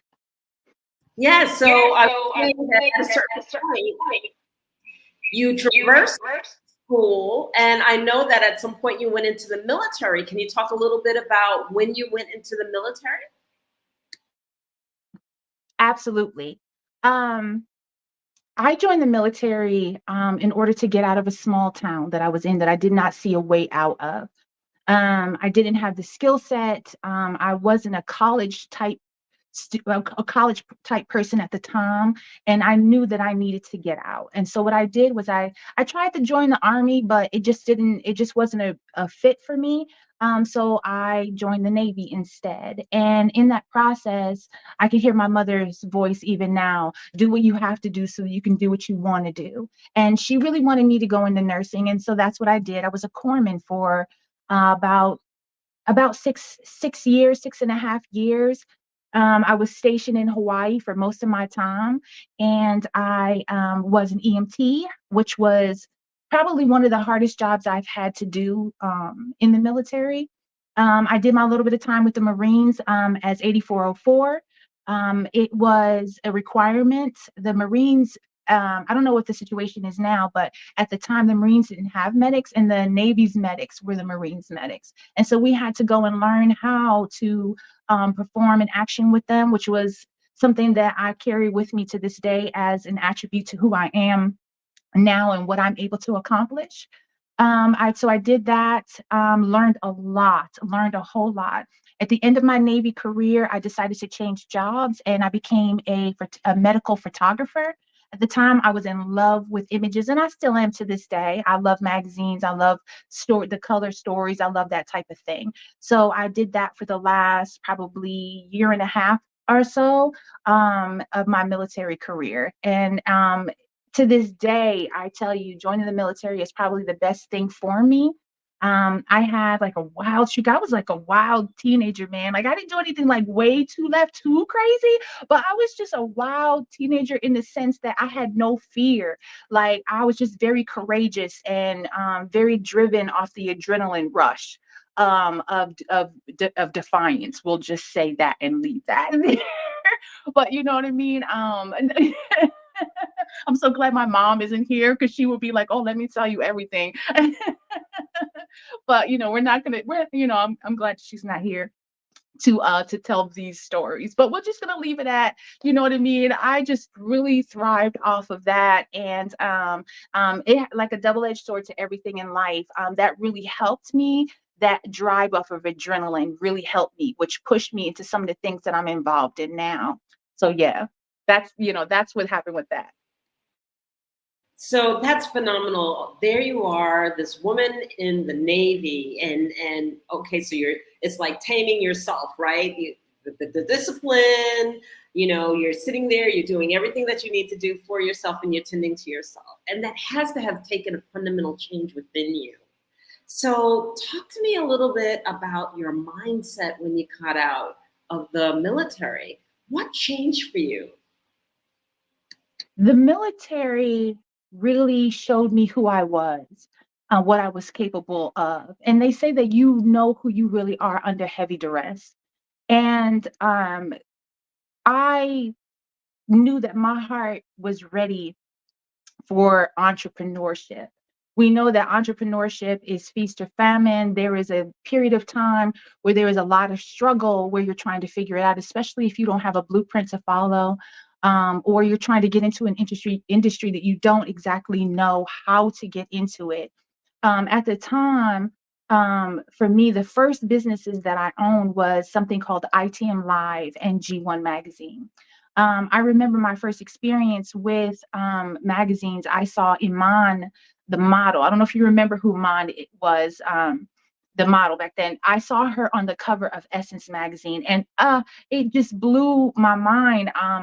My first words, I'll never forget them, were, oh my God, Black people are beautiful. That was my first thought as like a 15-year-old young girl, is searching for myself and within the community that I was in and within the access to things that I had access to. And those images just stuck with me. Like I would, like people searching for money for, like a picture an addict searching for money for like cigarettes or whatever. I was pulling up the couch cushions looking for change to buy the next Essence issue or the next Ebony or the next Jet at the corner store, the little bodega at the corner store. And I just thrived and loved. I would stand in the store for hours just flipping through a magazine to know if this is the one that I wanted, or the array of magazines that were there. And I would just thumb through these, and the store owner would be like, no, either you buy or you leave. So, you know what I'm saying? I would finally make my purchase and go home and look at that magazine in the comfort of my home. Like I had seen it for the first time, like I just didn't look at it at the bodega just then. So the military really gave me the strength I needed in order to pursue those endeavors, along with ITM Live, which I loved music. When music videos were first coming around big, Yo MTV Raps, VH1, I can't even think of them all. I was right there. With some of those songs that were like huge at the time. Boy George was huge at that time. Michael Jackson was huge at that time. I loved Ola Ray and Thriller. Can you tell? I loved Ola Ray. Oh gosh. That's what the military did for me. It let me know who I was and how to use what I have in this package, if that makes any sense. So you have your confidence, you got it together, you know what you want to do, you know how to present yourself. So you channel this energy, right? Now it's time for you to work. Talk to us about your work, how you identified what you wanted to do, and how you stepped into it fully. Fantastic question. I was doing something that I didn't know was a thing, which was listening to my inner voice and follow my heart and my dreams, against what people they love you. People love you, but sometimes in that love, they want to protect you from their fears. And I just really I went hard for a long time. As a matter of fact, while I was waiting in the green room, waiting to enter in, I received a message on Facebook from some people that I was doing ITM with 20 years ago. They tagged me in a video that we had done to promote the ITM Live thing. And I was like, my God, was that 20 years ago that I had all that fire and passion about that? And the things that pushed me now from then was military to G1 ITM. What is pushing me now is after my cancer diagnosis.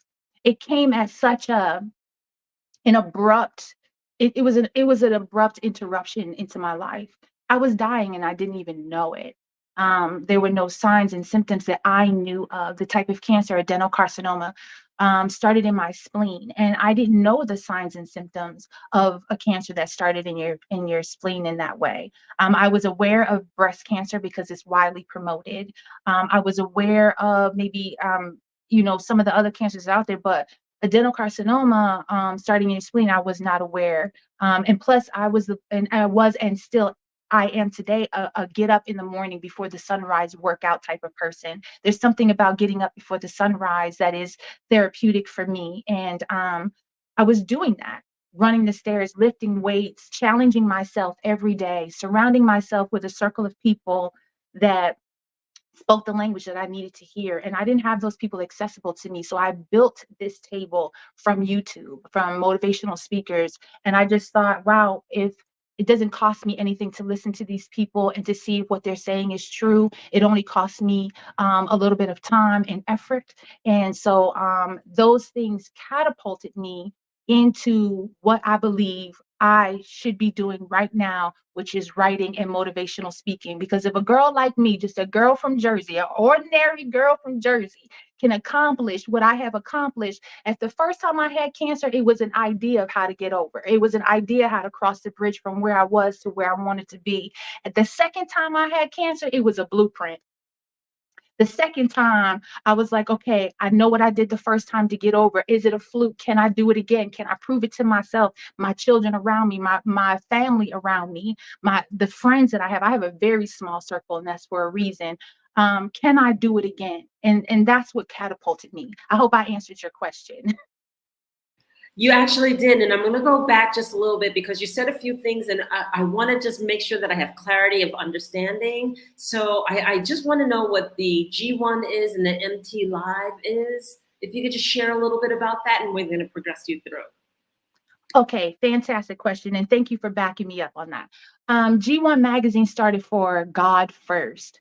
I was there was nothing like God, like the church and God was everything. And I was different in the church at the time.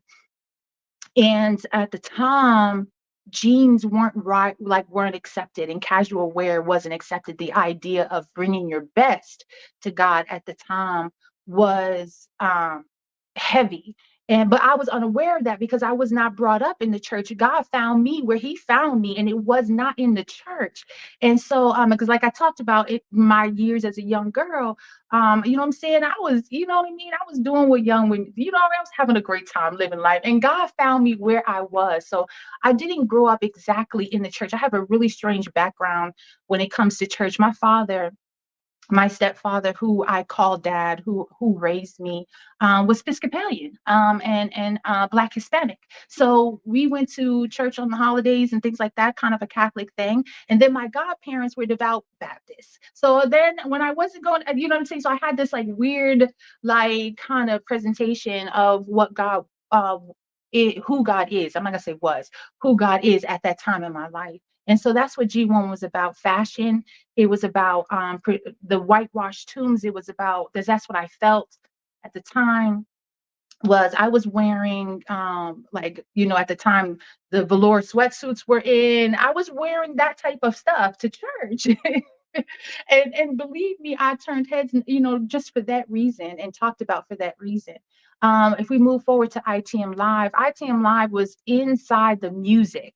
And that was, they went together. So when we found artists, we were invited to underground situations where we found Christian artists who had the heart and courage to perform in secular venues. And we will pull those artists back to our platforms and our platform and give them the opportunity to perform and perfect their craft. And so then G1 magazine will report on those things that was happening in ITM and on those stages. That's how that whole thing got started. And you know, it's so funny that you asked me about that. I was just going through that old stuff the other day, looking at how passionate I was and determined I was without schooling. I looked at magazines as the school, and I studied from the outside looking in. And that's how I did with ITM Live as well. I was influenced heavily by 106 in Park. I'm not sure if you remember that show. I patterned ITM Live after 106 in Park, almost like as best I could, like down to the graphics. I mean, young graphic artists. We were just so hungry back then. When I think about that time, it just gives me so much life now. We were hungry back then. So yeah, pretty much that's where that stuff comes from. I love this because the rule is there are no rules. I'm just going to do it. I'm going to do it the best way I know how. This is the way that we're supposed to be living life, instead of taking this projected way of being on and saying, okay, this is what is expected of me. I always have the saying called dream a beautiful dream or you will be dreamt, which is like, if you don't create your dream, then all you do is fulfill what everybody perceives you should be doing instead of doing what you want to be doing. So this is really, really phenomenal. And I sit there and you think about the fact that you got performers to come in and perform. What was the strategy behind that? What made you think of that to do? Oh, that's such a great question. How do we get this? When we came, we lived in a small town called Bremerton on the West Coast in Washington State, where I spent 22 years. When we got there, we ran, my husband at the time, I'm now divorced. My husband at the time ran into someone named Sean he was in college. And I remember I was dropping him off at college every day. And then I was going to work. And then one day he came home and he was like, yo, I met this guy named Sean and da da da da da, so on and so forth. Sean was very connected because he had grown up in this area in Seattle, Tacoma. He knew a lot about Bremerton, Everett. It was just a few towns that we frequented often. And so once Sean heard about this idea, like I was like, Sean, I want to do this. I want to start a magazine. This is what I want to do. This is my life home. This is what I wanted to do. And he was like, really? He was like, well, I know this person. And we were so bold. When I say we were so bold, we were new in that town. We found a church that we wanted to join, or not even to join, that we liked. And we went a couple times and we were like, this is a great church. Before, we were so bold. We were like, we need a meeting with the pastor. We need a meeting with the pastor because I have an idea and I want to bring these artists that I'm noted, that I'm learning about, and we want to start this show and we want to start it right here. And I think the pastor at the time, God rest his soul, he is long past, he looked at us like, he blinked like before answering, like what are you asking? But we were so bold that we were like, we know this is good, we know this is what the youth want, to separate, because a lot of the youth were talking about at the time how they wanted, like, they didn't feel trusted in church to do what was needed to be done, in the sense that ushering in the Holy Spirit, being respectful, that, like letting the Holy Spirit just run and do it. They always felt like the pastor came on and started talking right when the Holy Spirit was dropping, and they were getting revelation from the Holy Ghost. So we wanted to do something that was without ushers, without a program, without an official we just wanted it to be, God led. And that's just where we were at the time. And so that just, like, the word just spread and our reputation preceded us. And it, nothing is better than word of mouth advertising. Nothing is better. And that thing ran so quickly. Next thing you know, we weren't running the business. The business was just rolling and we had to keep up with it. It had gained its own identity and we just had to keep up with this thing. And that thing ran for 8 years. 8 years we did that. And then after a year of successfully doing that, we wanted to reward ourselves. Like, how do we celebrate that we made it a whole year? And so, lo and behold, BET award show was coming on. I sat down with a pen and paper and wrote down everything that happened, play by play. And that's what we did. We celebrated just like that. And that just grew. It was crazy. It was a beautiful thing. Absolutely beautiful thing. That's a phenomenal story. I think every youth should hear this story, because that's what it is when you are led by your heart. You fall into play, that it's successful. That's exactly what is supposed to be taking place. So that's phenomenal. I'm so happy for you. I love hearing it too. So you have a little funny story to tell us about sneakers. Tell us your funny story about sneakers. Great. This is, and for every entrepreneur out there, I really want you to listen to this, because it was in 2020 hindsight that I realized what had happened. My ex-husband was playing semi-pro ball at the time.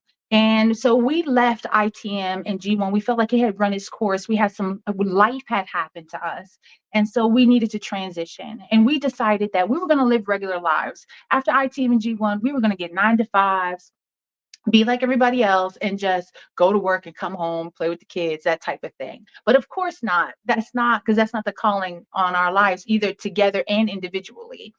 It came around that he was playing ball for a couple teams because he loved basketball. And it was presented to us to own a team. Well, before owning a team, he had to play in order, and like we needed to know what the ins and outs were. And at the time, the pay wasn't very much, and the guys were only getting, and I dare say this, $25 to $50 per game in this semi-pro league. And everybody was just complaining about this money, like, oh, what am I gonna do with this? I ain't gonna do nothing. Da da da da da. This is chump change. They just complained about it. And I was just like, well, it's one check for us, but if we can get everybody's check on the team, everybody's $50, everybody's $25. So what my ex did was, at the time we were selling sneakers. That's when we had figured out how to get merchandise from China. And so we didn't know if the Jordans in the Nikes were real or not. They looked good. You know what I'm saying? They were put together well. And if you wasn't going to tell, we wasn't going to tell. That's how we thought about it. So he had a whole trunk full of sneakers, and he used to roll around with this suitcase full of sneakers. And so at the end of the game, he didn't even hardly get any playing time. He was a great player, but they put him on the bench more so to keep them from playing against him. They put him at the end of the bench for a little while, and he had to deal with that, which he dealt with that, really well. So what he did was, at the end of the game, he would call the players over to the car, pop the trunk, and be like, guess how much these sneakers are? $50.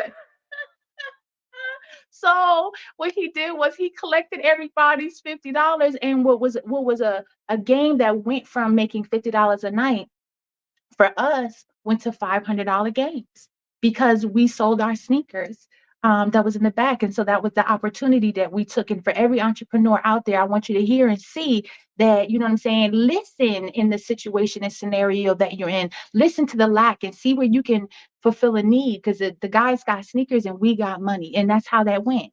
And that's one of the things that I think is, you know what I'm saying, just how entrepreneurial business goes and how you think about it. So yeah.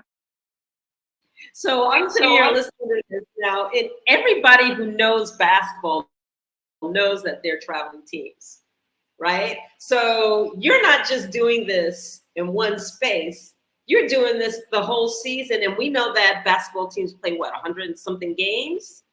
Really tell us about your entrepreneurial experience here, because you're just scraping on the tip of it versus what it really is. I remember the day my ex came to me and said, this is the next thing. I think this is the next thing.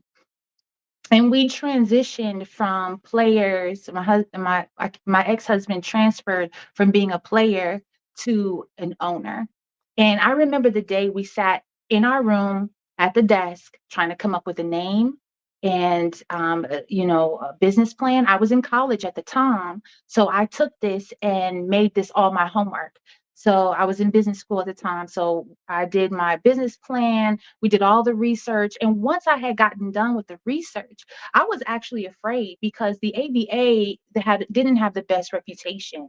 And so we were aware of the pitfalls and why these teams failed.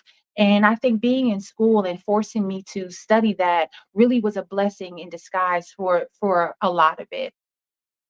And so since we knew what the pitfalls were, they fell into the things that we had just come out of, promotion. And because we had done ITM and we had done G1 magazine, those transferable skills transferred from that to this, because at the end of the day, basketball was entertainment and we had just come from entertainment. And so I understood, I became kind of like the home court manager in a sense, where I knew that as a girlfriend and as a wife at the time, watching my ex play, I was bored until he got on the court. I really wasn't interested in the game. I was interested in watching him play. So then I thought, man, how can I make it more entertaining for the wives, girlfriends, and the children? Well, then I was like, we need a dance team. We need a dance team. We need halftime entertainment. We need a DJ. We need to make this a party. We need to make this a community thing. And that's what we did. And because we had that experience from prior to, we were able to move that thing to that. Because we were able to do that, we attracted international players because we did that. And so I remember, I'll never forget his name. His first name was Bo. There was no way I could pronounce his last name. So, forgive me for that. Bo was his American name. And he had come from China to play on an American team and get the clout for an American team. In 2020 hindsight, I see what he did. He was a great practice player, but he just wasn't that great in a game. I think maybe I don't know, the nerves. I don't know. I cannot speak on that. I can only speak on what I saw. But we didn't know that he was heavily connected in China. We had no idea. So we just treated him well. Like, I just felt like, man, this guy's coming all the way over. We just need to treat him well because he's far away from home. Lo and behold, he takes us back to China. Oh my God. His family, they're dignitaries. Of course they are. And then we are traveling from town to town. You want to talk about celebrity? Over in China, we had a little bit of celebrity. Like, it was just an amazing experience. Children running up to us. We signed more backpacks. I took more selfies. I found myself in a room full of dignitaries singing karaoke. Listen, anything was possible. You did what you had to do for the job. You know what I mean? I found my role. I was not a player. I was an owner, but I was like, what can I bring to this team? Fashion. That's what I brought them. I brought them fashion. I brought them beauty. And it just seemed like Beauty and the Beast. And it just went together. And it just worked. And that's how we worked this thing. There were a lot of pitfalls and a lot of things I wish I could go back and redo. But out of it all, the blueprint is here. We don't have the team anymore. 2020 came with COVID and shut down a lot of the work. And a lot of people may have thought that was the end of their business. For me, there was a birth of a new start. And I took the opportunity in 2020 to come here to Virginia to start over for myself and bet on myself. And that, I'm seeing business, when you're doing entrepreneurial business, it's more than just the step to step, do this, do that, then do this and do that. There's so much hard work in between stages 1 and 2 that you learn about yourself. And so yeah, that business was crazy. I danced for 4 years. The dancers that I wanted, I couldn't find in the town. So I was like, you know what? Guess what, Erica? You're going to be a dancer at 45. Yes, I did start that. Yes, I did go to Walmart, find me some leggings, ran into a young kid from Jersey who was a dancer and was like, listen, teach me how to dance for like a whole summer. Because girl, I couldn't get up and down in one count. Okay. I needed to get that down. And so that started off my athletic, my workout journey in life. I haven't stopped dancing and I haven't stopped working out since. It's just part of who I am. I love it. I love it. I love it. And so out of all of these experiences that you had, what is your passion? What is it that just calls you from your heart to say, this is it, this is me? As if you could not hear it already, my passion is to share my life journey. My passion is to share the things that I have learned while I was going through the fire. My passion is to share those things with people who feel like they can't move forward into their calling and their dream. I feel like the reason that I went through those things and I did not die is because I went to the depths, to the darkest, and brought back information. I went into the fire. And I like to say that I have been through the fire on multiple times, but something about I look not even smelling like smoke, not even smelling like smoke. And I'm like, I come back with information. I come back with things that only a person who have gone through these things would know and recognize. I can stand next to somebody who is dying, or at least, I'm saying, thinking that they're dying. I thought I was dying, and I was preparing things for my children and for my family, because I thought that I was dying. I was stage 4 B, adenocarcinoma. There are only 5 stages. The next stage was hospice. And I don't know, I just didn't stop.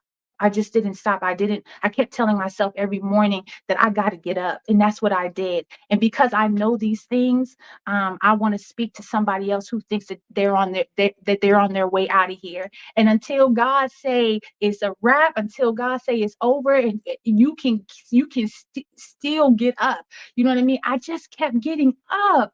I want to share that passion. I'm very passionate about living. I'm very passionate about creating the life that you want to live.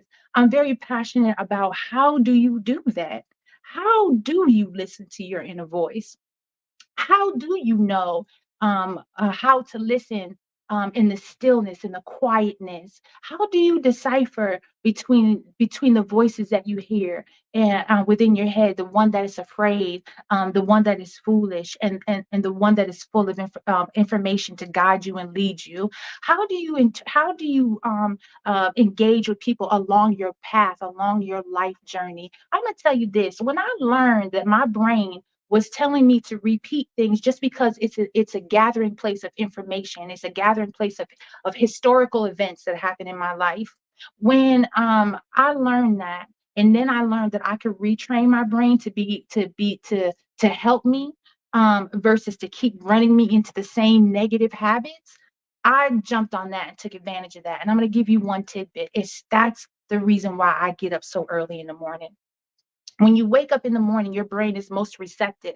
And so I thought to myself, what if I train my brain first thing in the morning to do the things that I want to do? What if I could train my brain into thinking the things and to coax me into doing the things that are going to bring me success, that are going to help me get up, that are going to help me live a healthier lifestyle, that are going to help me attract the things in life that I want? What if I did that? And since there was no one else around and no one else willing to get up at the time that I was getting up in order to batter my body into success, I listened to that round table that I created. And and that's just how that went. And I am passionate about that. I'm also very passionate about young people. I think that it is any country's most precious commodity is the young people. And if you can implant your positive thoughts and the things that you learned in your time on this planet into them, then you have a word in the future. You have to be willing to plant a seed for a tree that you may never enjoy the shade of. And I'm willing to do that. My passion and purpose.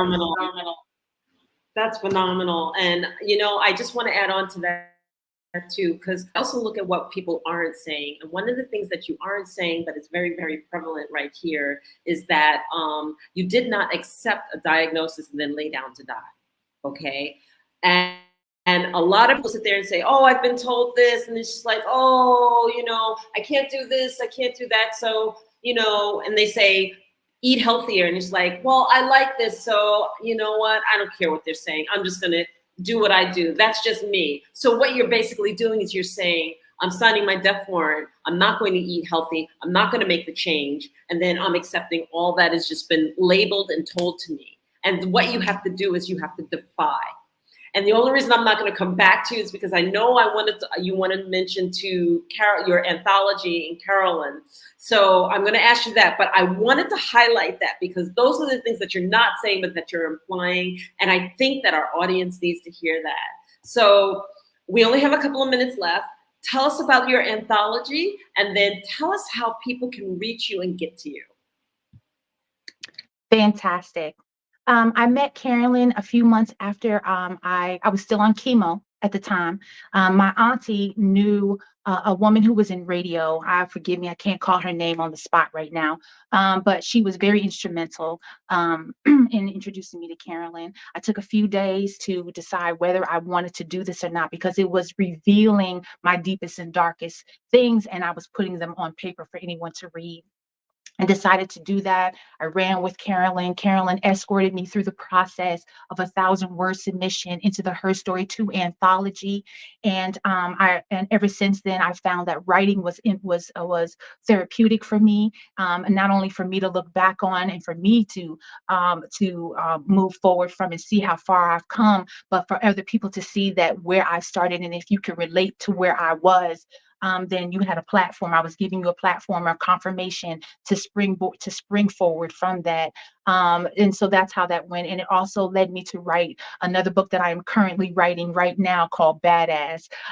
It's my cancer story. It's my business story. I want to say that how can you reach me? Very simply at Miss EJ Robinson at Instagram, Miss EJ Robinson and Gmail.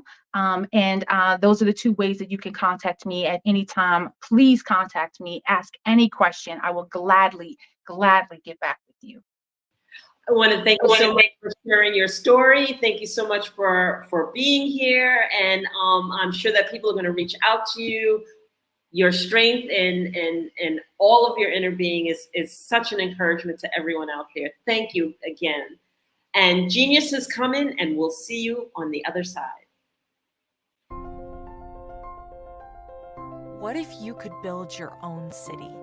A place where every child can find nurturing people to help them achieve their full potential. A place where every adult can access job training support. Where health education is abundant. Where social justice ruled the land.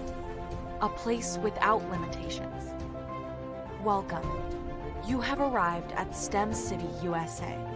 It is what every city should be. A safe and trusted community where you find people and resources to help you become everything you are and beyond. STEM City is unlike anything you have ever experienced. It is a digital twin of the world around you, only better. STEM City is about energy and soul renewal. It is more than a digital world. You can almost feel the power of live cultural events, music, and theater. STEM City promises a better future for children with caring mentors and hands-on activities with dedicated tutors to support our youth.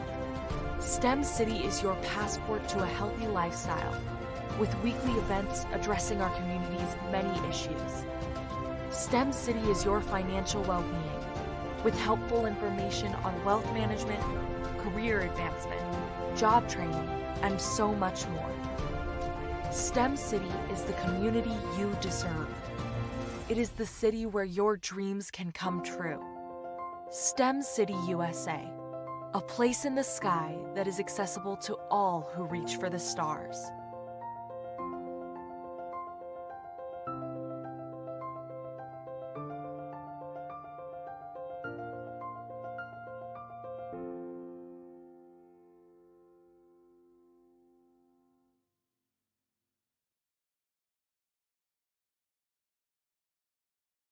Artist to me is a creative expression of something from nothing. You know, it explodes onto the canvas, or it explodes on in my work. One of the things that I try to do more than anything is I try to just give the lines and the movements and emotions and expressions into what I do. Art really means to me a chance to express how I feel deep down inside. Most of my art begins as a thought that I might have, you know, whether it's sports, whether it's history, whether it's a woman or a man. It pretty much starts as an idea of thought before I get into the actual image of what I'm going to draw. I do a lot of historical pieces. I was a history minor in college, and I love to do history pieces. And a lot of times I'm thinking about history, and then I try to make that history impact you as you look at it. That's one of the reasons I do pictures so large. You know, people ask me, why do I do the pictures so big? And I tell them, I want the piece to impact them as they're looking at it, to kind of dominate them, dominate their space. And most of my pieces I try to do off page. I don't try to do anything that's going to be in those four corners or in a square. And I want your imagination to be a part of the piece that you're looking at.